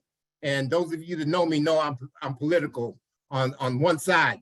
But they were the nicest guys, and they did the work, and I was able to get my license, you know, to have a sober living facility. And then bam, the pandemic hit, you know, and as soon So as Reggie, listen, I just want to make you aware, we've reached the 7:30 mark. okay, so let me wrap up in 5 minutes. Okay.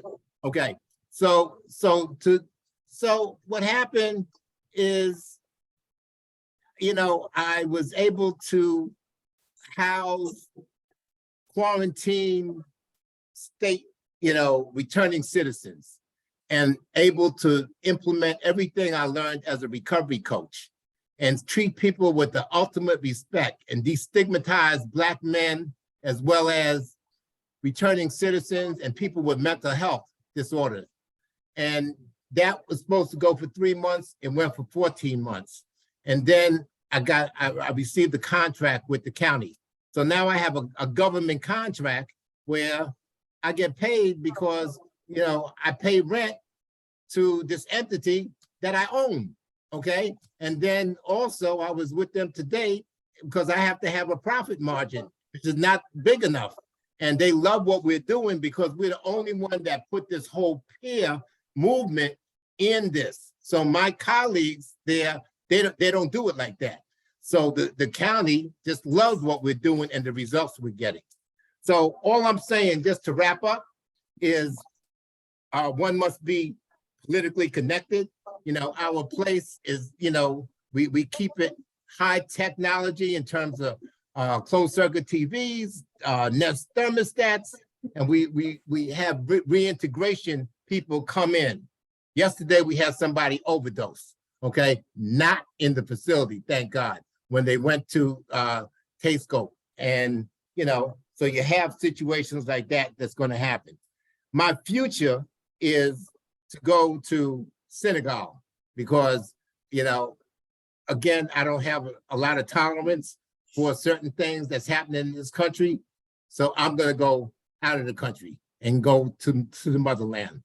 I hope you got something out of what I said.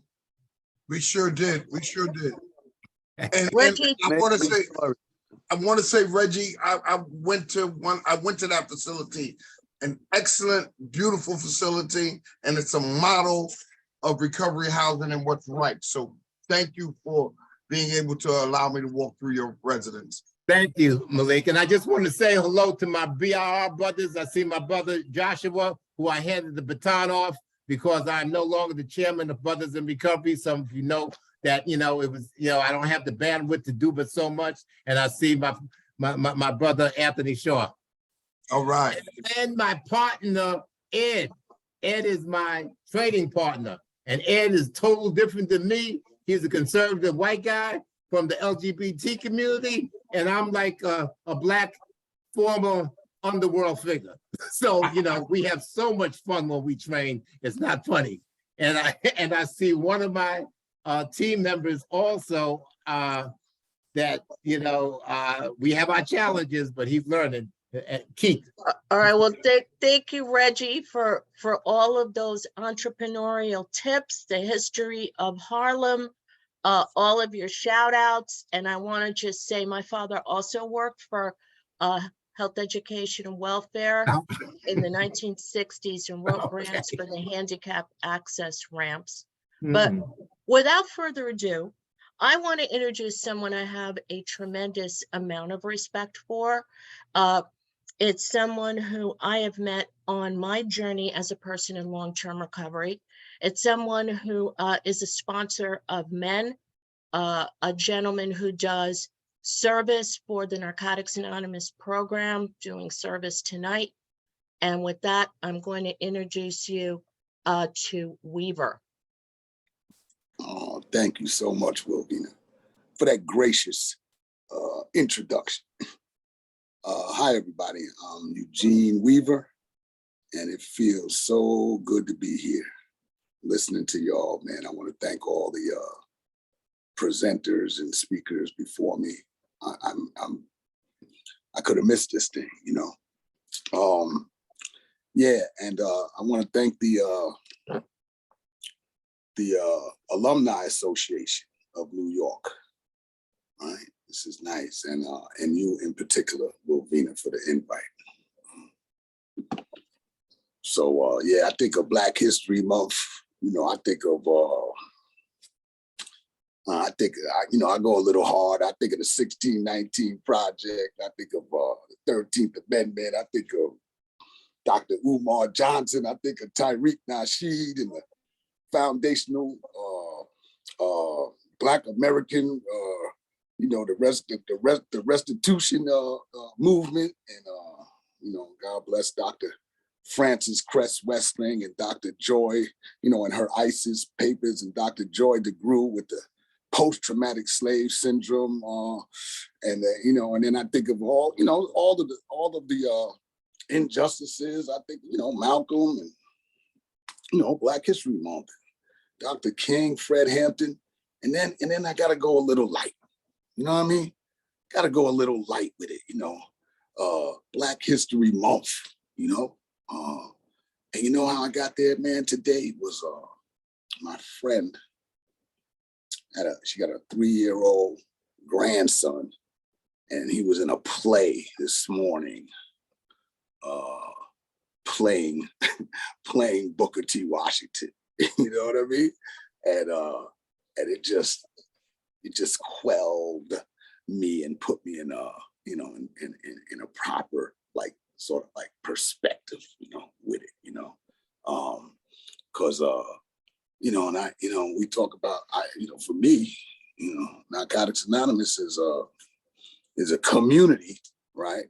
That has has changed my life, shifted my life.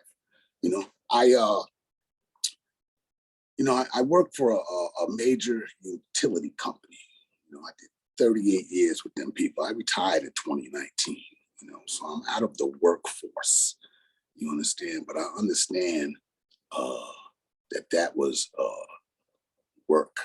My job is staying clean and carrying this message, to those who are in. Because you gotta be in position, to receive it, And so I understand in all humility, my worth today. You dig? And I want to thank the facility. I came out of a facility. I was at work. I got a job at 22 years old, Lower East Side of Manhattan, and we don't care, uptown, downtown, crosstown, but they was using real hard on the Lower East Side. You understand what I'm saying? Anytime you see a Kennedy online, I'm talking about the president's nephew online, you tend to get on that line too. You understand? And I tell you, man, after about 10 years of working downtown and getting caught up in the grip, I wanna, shoot, the people I worked for, I had to tell them I had a problem. It took a lot of courage to do that, man. There was a crack epidemic going on. You think about the pills and stuff that's happening now, well, don't forget about that crack, you dig? And I told them people I had a problem, with alcohol because of the social acceptability that comes with that. You know what I mean? And I went away. I want to think, listen, I went to a facility upstate, Crohanson, New York, called Villa Veritas. They didn't make the Villa Veritas. They didn't make it through the pandemic, that facility. They didn't make it through the pandemic. It was a small operation, a mom pop operation. You know what I mean? And the job I was working for was connected to that facility because we talked about the Rockefeller laws. It was one of the very few facilities that put the alcoholic and the addict together. Because the laws, that was, you know what I mean? That was taboo. And I heard the message there. You understand?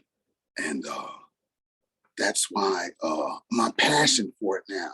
You know what I mean? See, I got the time.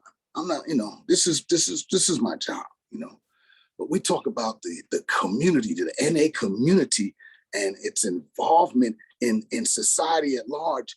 It's in this shoot. It's not a rinky-dink fellowship. It's not. You know what I mean? The same stuff we doing here, they doing in Mexico and Tokyo.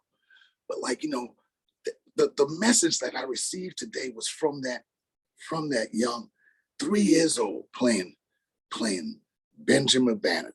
You understand? So you got to be clean to even go to the event. You understand what I'm saying? If I'm using, I can't go, you know? And this is the thing, man. It starts with family, you know? Black history, our communities starts with family, man. You understand? I'm just gonna tell you all a little story, man, and we gonna go, man. I was the year was 1998. 1998. Narcotics Anonymous had a worldwide convention conference. It was in San Jose, California. I was 6 years clean, man. I could have 6 years clean. In all humility, I could have took Jane, Susie, Mary, or maybe even Loretta. And I remember a lady, man, may God be pleased with her, man. She said, take your daughter, Weaver. Take your daughter to the convention. You know what I mean? So that's what I did, man. I gathered up my daughter and we flew out to the World Convention in San Jose, California. And I'm gonna tell you, man, that thing changed her life. Changed my life, but it really changed. It had such an impact on hers. You know, we was in San Jose at the Six Flag Park, park, being an inner city guy coming from, Great Adventures, Ride Playland, Coney Island. Cost me $55, $60 to get a teddy bear this big. You know what I mean? In San Jose, we won all their gifts. We took everything out of that amusement park. I got pictures of us on the trolley car going back to the hotel, and I was with the Brooklyn people, man. The whole plane was Brooklyn. On the way home, man, my daughter looked over to me, man. She tapped me and she said, "Daddy," she said, "this is the best time I ever had." And I felt that in my socks. You know what I mean? And I tell you, man, there's some people on the platform right now, man, who know where, just this thing, a lot of power. You know what I mean? In this NA community that we have, and it's just, I'm grateful for the opportunity to share with y'all today, man, especially in this month of our Black history, man, because with the challenges that we face today in the world as it is, man, we need that unity, man. And I want to thank God for this thing we're on now, this virtual platform. This thing has changed the world as we know it. You know what I mean? And I think that it's just a real good feeling to be a part of that, and to be here today to listening to y'all. This has been a gift for me, man. And I just wanna thank y'all, man. You know what I mean? And thanks for letting me share. Thank you. Thank you so much, Weaver. That was truly awesome. So I do see Coach B, her hand is up. We do have 3 more speakers and Bronx ATC, but I'll defer to the steering committee if you want to say something real quick, Coach B. Yeah, I do want to say something. I just want to tell Weaver, I know Weaver for some time. Thank you, for showing up here. And Reggie, what a great job that you're doing, opening up a residential place where people can come and live and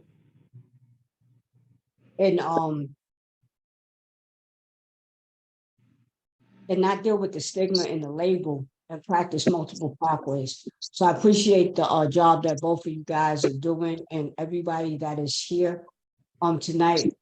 Sometimes we need to give ourselves a pat on the back for the work that we're doing, right? Not out of being conceited or arrogant, but the service that we're doing is changing people's lives a day at a time. That's all I wanted to share. Thank you. Thank you so much for saying that. Go ahead, Malika. Looks like you want to. I just want to throw a disclaimer out there. I need y'all to take 5 minutes we need 5 extra minutes of your lives today 5 or 10 more minutes in your lives today. I just want to say that now at 1:45, so we can make sure we get through this whole thing. That's right. I'll take all the blame for starting late today and kind of holding it up. But No, we you gonna do take it have, together, teammate. we've got 3 amazing peer speakers, and we also have people from the ATCs. So let's just get right to that so there's no delay. The next person up is Keisha H. from Odyssey. Keisha, are you in the house? Where's I'm Keisha? here. Yes, I'm here. Good evening, everyone. Good evening. Thank you so much for asking me. I'm very honored to be here. I'm very honored to be speaking. I've been a part of the Alumni Association for some years now. I've been on the meetings quietly, just listening, maybe entering something in the chat, but it's such an honor to actually be able to speak and introduce myself tonight. They say, be careful what you wish for. I put in the universe and I spoke to a very good friend that I wanted to be more involved. And 2 days later, she called me to say, "Oh, you're going to be a speaker on on the alumni meeting." I'm like, "Oh, not ready for that, but I'm here. I'm going to pass my jitters away, just trying to push them away and just kind of speak." Secondly, happy Black History Month to Black and Latinos. We've came a long way. We're doing things in our recovery community. I definitely want to be a big part of it. I know where we came from, our Renaissance era, where we contributed to the music, dance, and arts and culture, and starting to have a voice and saying, yes, I'm Black and I'm proud, and continuing on. And also the hardships of what drugs and alcohol has done to our communities. There's not many people who have not been affected. Again, yes, I'm a graduate. I'm alumni of Odyssey House. 2012. I'm like really honored to be here. So I'm a baby with all you multiple year people, but I'm looking to do things, to do great things that you guys are doing with the peer services. I have my recovery coach. It's funny, I did recovery coach in 2013 when there wasn't that many options or offers and Medicaid wasn't paying. And to see where it came in the 10 years to where we have so many grants and so many opportunities coming and jobs are coming. And now harm reduction is part of what we're speaking about. I laugh when one of the speakers said, his harm reductions was relapse, right? So the fact of the matter that some people are not ready to not pick up again. I'm grateful that they told me I could pick up one time and I never had to do it again, and I stick to that. And I have 12 years clean. It's an honor to be here. I love to see the ATC, so I'm going to make my introduction very brief. Because I want the other speakers to speak, and I would love to see the ATCs because their input and their creativity with their song and their spoken word, it's motivating. So I'm going to make sure so I'm going to cut myself short. Again, it was my honor and pleasure to speak to everyone. I'm so grateful. I'm so thankful. And I'm just looking to do more. Thank you so much. Thank you so much, Keisha. Next up, we have Daryl Brooks. No. No? Gregory P. Gregory P is next? Okay, Gregory P. Where's Gregory? Unmute yourself, Greg. Unmute yourself. All right. Hello. My name is Greg Pretlow. Can you hear me? Yes, we can. All right. First and foremost, I want to thank the higher power for waking me up this morning, and I appreciate all the comments around the room from all of those facilitators. Also, I want to just thank Mr. Louis LeBoy for believing in me and giving me a shot. Tomorrow, Louis, I just want to let you know that I complete my recovery coach training, and that's a milestone for me, and I am so grateful. Also, Congratulations. Thank you, Malik. Also, I just want to thank Miss Aja Stubbs. She's our coach trainer. She was very helpful and patient with us. And last and foremost, the director of ML Bowen Addiction Treatment Center, Miss Christy Rodriguez. That's my counselor. All of these people helped me get to where I'm at. Little about myself, I'm 58 years old. I'm from Brooklyn, and my drug of choice was alcohol, and it started with a drink and ended with a drug. And it's been a long journey for me, and I've been struggling, for years with active addiction. However, by the grace of God, I was able to pull myself together. Right now, I'm currently in a shelter and contemplating on moving out very shortly. So I don't want to take up too much time, but I want to say thank you to all, and Louis LeBoy, God bless you and yours. Thank you. Congratulations, Gregory, on Yeah. your accomplishments. Thank you. I appreciate it. It goes a long way. Every little compliment just helps me make it through another day of recovery. And I am grateful. Just to let everybody on this panel know, and look forward to seeing me around, because I'm sticking around. I'm not going nowhere. Awesome. I'm gonna Yeah. Stay connected. That's the main thing. And also to you, Warrior, Gregory. excuse me? You're a recovery warrior. I'm proud of Yes. you. Yes, sir, Lou. Come on, you, Arturo, and Alberto. Remember we was over there on Brook Avenue on 49th doing outreach work? That's right. That was the time of my life, y'all. Woo! So excellent. So we're gonna thank you, Greg. We're gonna move it on. I just want to let me introduce this gentleman here, Daryl Brooks. And Daryl is our Cody senior peer at Elmcore Youth and Adult Activity. And he's an example when we talk about there's no glass ceiling in this field of peer work. Here's a gentleman who started entry level and now he's a senior peer in our agency. So that means he supervises other peers. And this is an example when we talk about the workforce and how things are moving up. So without further ado, I just want to introduce Daryl Brooks.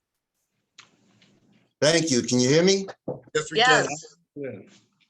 Oh man, Dow Brooks, definitely a blessed recovering addict. Real short. I used, I lost. I used again, I lost. I tried to find a new way to use, and I still lost. So I surrendered, right, 13 years, 8 months ago, and my life just took off. Like if I didn't hear anything in recovery, I heard, if I don't use, sky's the limit. So, I began to, practice these spiritual principles of change, which was uncomfortable at first. But then, doing them in the penitentiary, I had the time, I had the energy, and it was just me working on me. And I did exactly what they said. When I came out, I plugged right into the meeting. So at the time when I came out, there was only 2 jobs available for people coming out that didn't have any real job skills. And that was construction or maintenance. I chose construction, and I started feeling uncomfortable after about 3 years because I'm in the recovery process, but everybody that's on the job site is using. So I said to myself, I got to find a better way. So what I did was, while I worked during the day from 7 to 3, I went to school at night. And I got my recovery coach, peer advocate, and KSAC-T. Wow. After I did that, I says, okay, now I want to get into the field. So someone told me about an organization called Elmcore Youth and Adult Activities, and they was hiring. So right away I came over and did the interview, and I got hired. I'm real grateful for Elmcore for giving me this shot because it's something that I needed. Like, I didn't know what I wanted to do. I just know I wanted to stay clean and I wanted to help people because that's what I was doing for 8 years inside the penitentiary. So I came out and they gave me a shot, man, you know, and I would like to say I'm so grateful to be a part of the Elm Corps family. I mean, Elm Corps has been around 57 years, and anything that's been around that long must be doing something right. And, you know, I just hit the ground off running. I didn't have any computer skills. I didn't know anything about the field. I just knew I had lived experience, and I just wanted to help people. So I came in from the bottom, learned the things, got out there, learned how to engage and learned how to use my experience as somewhat of a attraction magnet to pull people in. You know, the name of our program is LEAD, Leading for the Elevation of Alternative to Pathways. What we do is we provide peer services, you know, we check on the peers, we help them, you know, navigate through their life, whether they want to go to school, they want to get a job, we help them with the resources, and we also support them on the recovery tip. We let them know, listen, you don't have to use no matter what, but if you are using, then we have this thing we call harm reduction, where we help them use safely. We do the Narcan training, and we also do this right here. This is called a fentanyl strip, where you can actually test the drugs to see if it has fentanyl. You know, transportation. We have a big monster. That's what I call it. It's the size of like a city bus. And on there, we have a nurse practitioner, we have a KSAC counselor, and we have 2 peers. We also have what we call the Cody van, which travels along with this big monster bus. The bus goes out into the targeted areas, and the van pulls up with it. Now, because of the size of the mobile unit, it has to stay stationary wherever it goes. And we service the people. We bring them and we take them into the mobile unit, and they get service. But the minivan is for anyone that needs to go to the hospital, detox, or other services, where we can just take them and then come back. And that's been working like a charm. You know, we take them to detox, rehab. We offer outpatient services. We also introduce them to MATS, medical assisted treatment services. We have counseling services on the premises. We do in-community services. And we also, like I said, that mobile unit, that's my baby. You know, I'm just so grateful, right? Because not only do I do service at work, like my whole life involves service, because I am an active member of Narcotics Anonymous. I'm also a chair on H&I. H&I is hospitals and institutions. We actually go in there and we carry the message. So my whole life, service, that's what I do. You know, I heard Malik say one time, like, when you're doing something and it no longer feels like a job, then you know you're in the right place. And that's where I'm at today, man. This is not a job. This is what I do, and I do it well. Malik told you, I came in from the bottom, stayed my course, learned everything I had to learn, and now I'm the leader of my team. I'm the supervisor. I delegate, I bring people in right, I train them, and we go out there like foot soldiers and we do the work. Listen, I worked through the whole COVID, man. It never stopped us. We didn't miss a beat. We went out there, man, and we got the job done. And we're gonna continue to get the job done. That's my spill. My name is Daryl B. Thanks for letting me share. With your help, because there's some peers out there, Let's keep expanding this workforce. Thank you, Daryl. Daryl, when you like what you do and do what you like, you'll never work another day in your life. Thank you. That was incredibly inspiring. And now we have time for the ATCs right now that are gonna do it for us. We're just gonna have to extend a little longer. I see you people are still engaged. So I definitely got a message from the Mighty Bronx ATC. Are you guys ready? They always ready. They're always ready. They are always ready. Mighty, mighty. Yes. 1, 2, mic check. 1, 2. 1, 2, mic check. Can you hear us? Yes. All right. We want to thank you. My name is Malcolm. I am an addiction counselor here. I am also a Manhattan Addiction Treatment Center alumni. We want to thank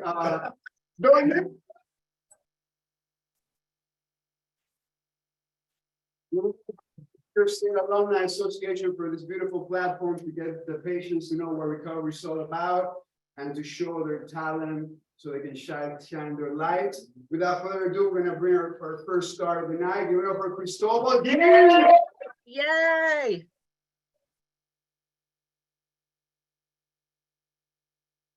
Good evening, everybody. The song was influenced by my mentors in recovery.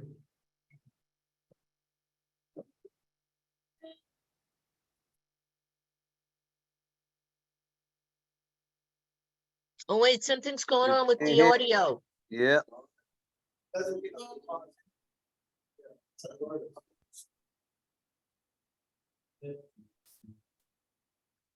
We can't hear you. Can't hear the audio.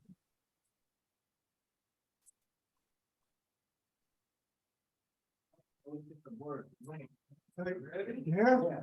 Yeah, now we good. Yeah. Is that on? Right now.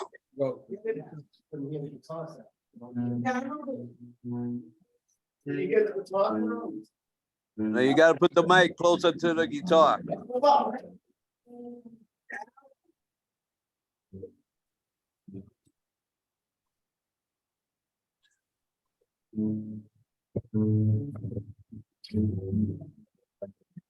Yeah. That was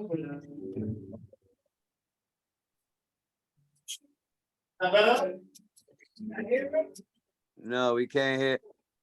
Malcolm, you got to get them an electric guitar, man. You know, with a speaker or something. No, we gotta help them. We gotta help them out. Maybe have them stay on after, because there's an adjustment he has to make on his at his end. See if somebody can hold the mic separately. Right now. Huh? Can you all hear my voice? Can you hear your voice? We can only hear your voice. All right, so good. Let me know when you hear the music. Oh, music? No music. That's all right, sing out. Just sing it. Acapella. We got acapella tonight. Okay, I'll just say. Woo!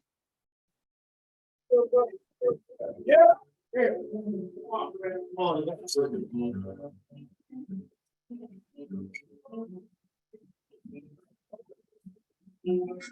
We can't hear. We can't hear the music.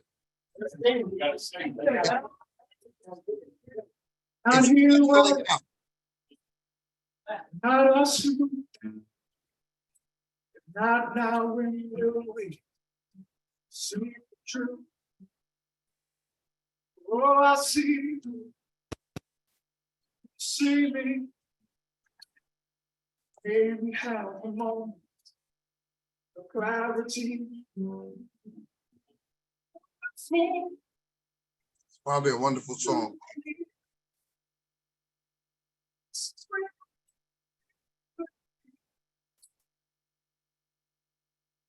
I no longer want to be in disarray, disarray.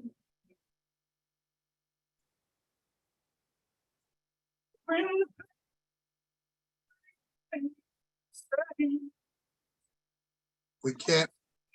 I'm sorry.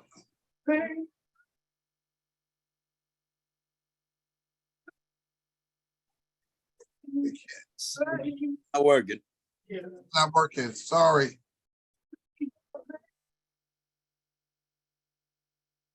We can't hear him. All right. It's the cancel out, the canceling of the music's canceling out the other sound. There's an adjustment they have to make on their end. So maybe we'll bring him back next month and he can do that one. All right. Okay. On to the next one. Yeah, who's next?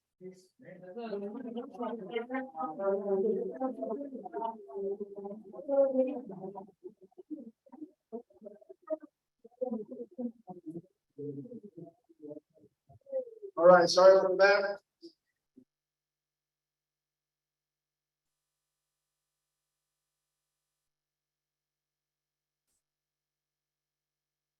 Hello?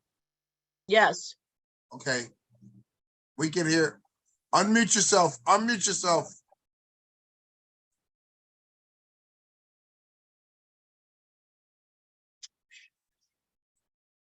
Malcolm, you gotta unmute. You gotta unmute. There we go, Malcolm.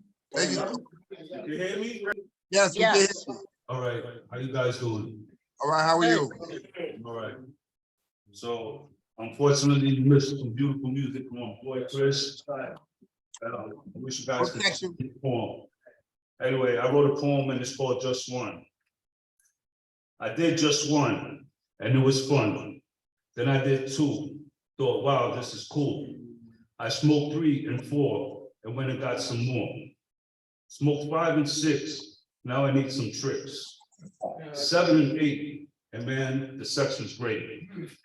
Smoked 9 and 10, and on payday did it all over again. 11 and 12, not enough sleep, starting not to feel so well. 13, 14, too much coke, now I need some nicotine. Bought me some liquor to help bring me down, smoke a cigarette, take a hit. I feel better now. 15, 16, haven't taken a bath in days and now I feel disgusting. Turning on the water so I can clean my ass, but don't step into the shower till I take another blast. 17 and 18, and now I'm selling everything. I can't stop. Number 19, why is it that I'm still wanting? This drug making me fiend. When I've smoked so many, I'll open me another bag and slam dunk number 20. 1 is too many and 1,000's not enough. This crack that I'm smoking is making my life rough. 21, 22, now what do I do? 23, 24, I don't want this no more. 25, 26, I look like a stick. 27, 28, I'm the person I hate. I once had a life and at one time it was great. But now my life is twisted and all full of pain. And the only way to get rid of this feeling is to smoke me more cocaine. All I have to my name is a lighter and a stem. I've lost everything I own, including family and some friends. So now I'm feeling lonely, feeling sick and by myself. I start to gain some courage, but I start asking for some help. So I go to this place they call Bronx ATC. It's a program that I find is really helping me. They opened up their arms, at first felt kind of odd, but day by day I realized this blessing is from God. So I talk about the ways I used to rip and run and learn to forgive myself, because what's done is done, it's done. It's our intense. We talk about when we're weak, and when we're feeling certain ways, we need to learn to speak and talk about what's going on to help and keep us safe. And around a bunch of other addicts recovering, there is no better place. So knowing what I know now and all that I have done, I know this for a certain fact, I cannot do just one. Yeah. Mighty, mighty. Yeah. All right.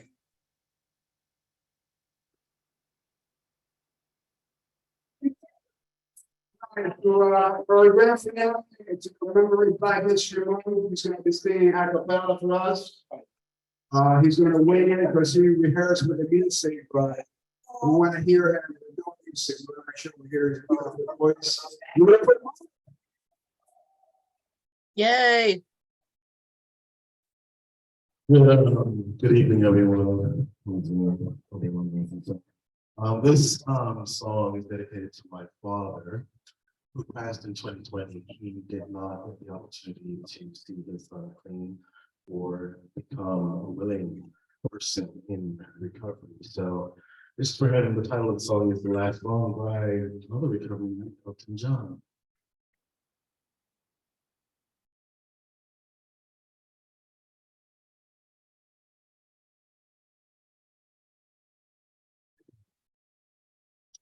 Yesterday, you came to lift me up. It's like a straw brittle as a balloon.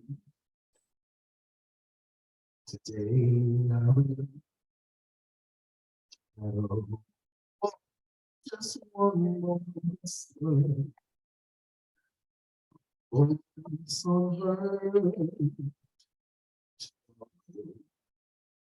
Leave her window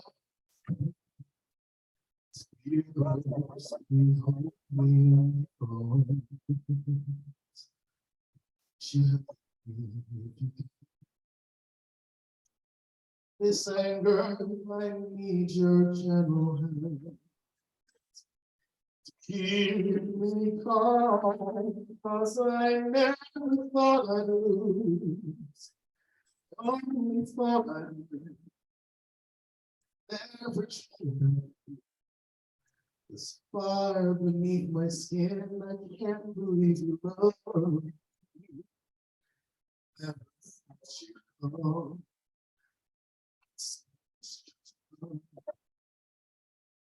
Father and Son.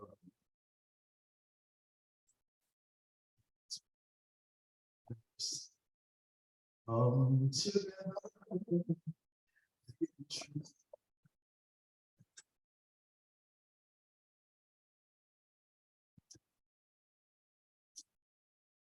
We can't.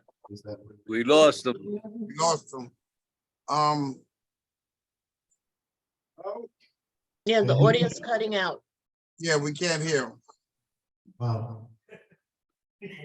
We heard some of it, but He then it started sounding cutting good. out. He sounding good, but we lost them. You hear him now? You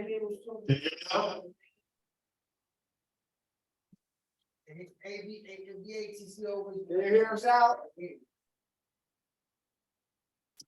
Thank you, folks. All right. All right, we're gonna work out those sound issues with you guys from the Bronx and bring you guys back because Chris and the others, we're gonna bring you back after we work out the sound issues. Yes. Yeah. Love you guys. Hey,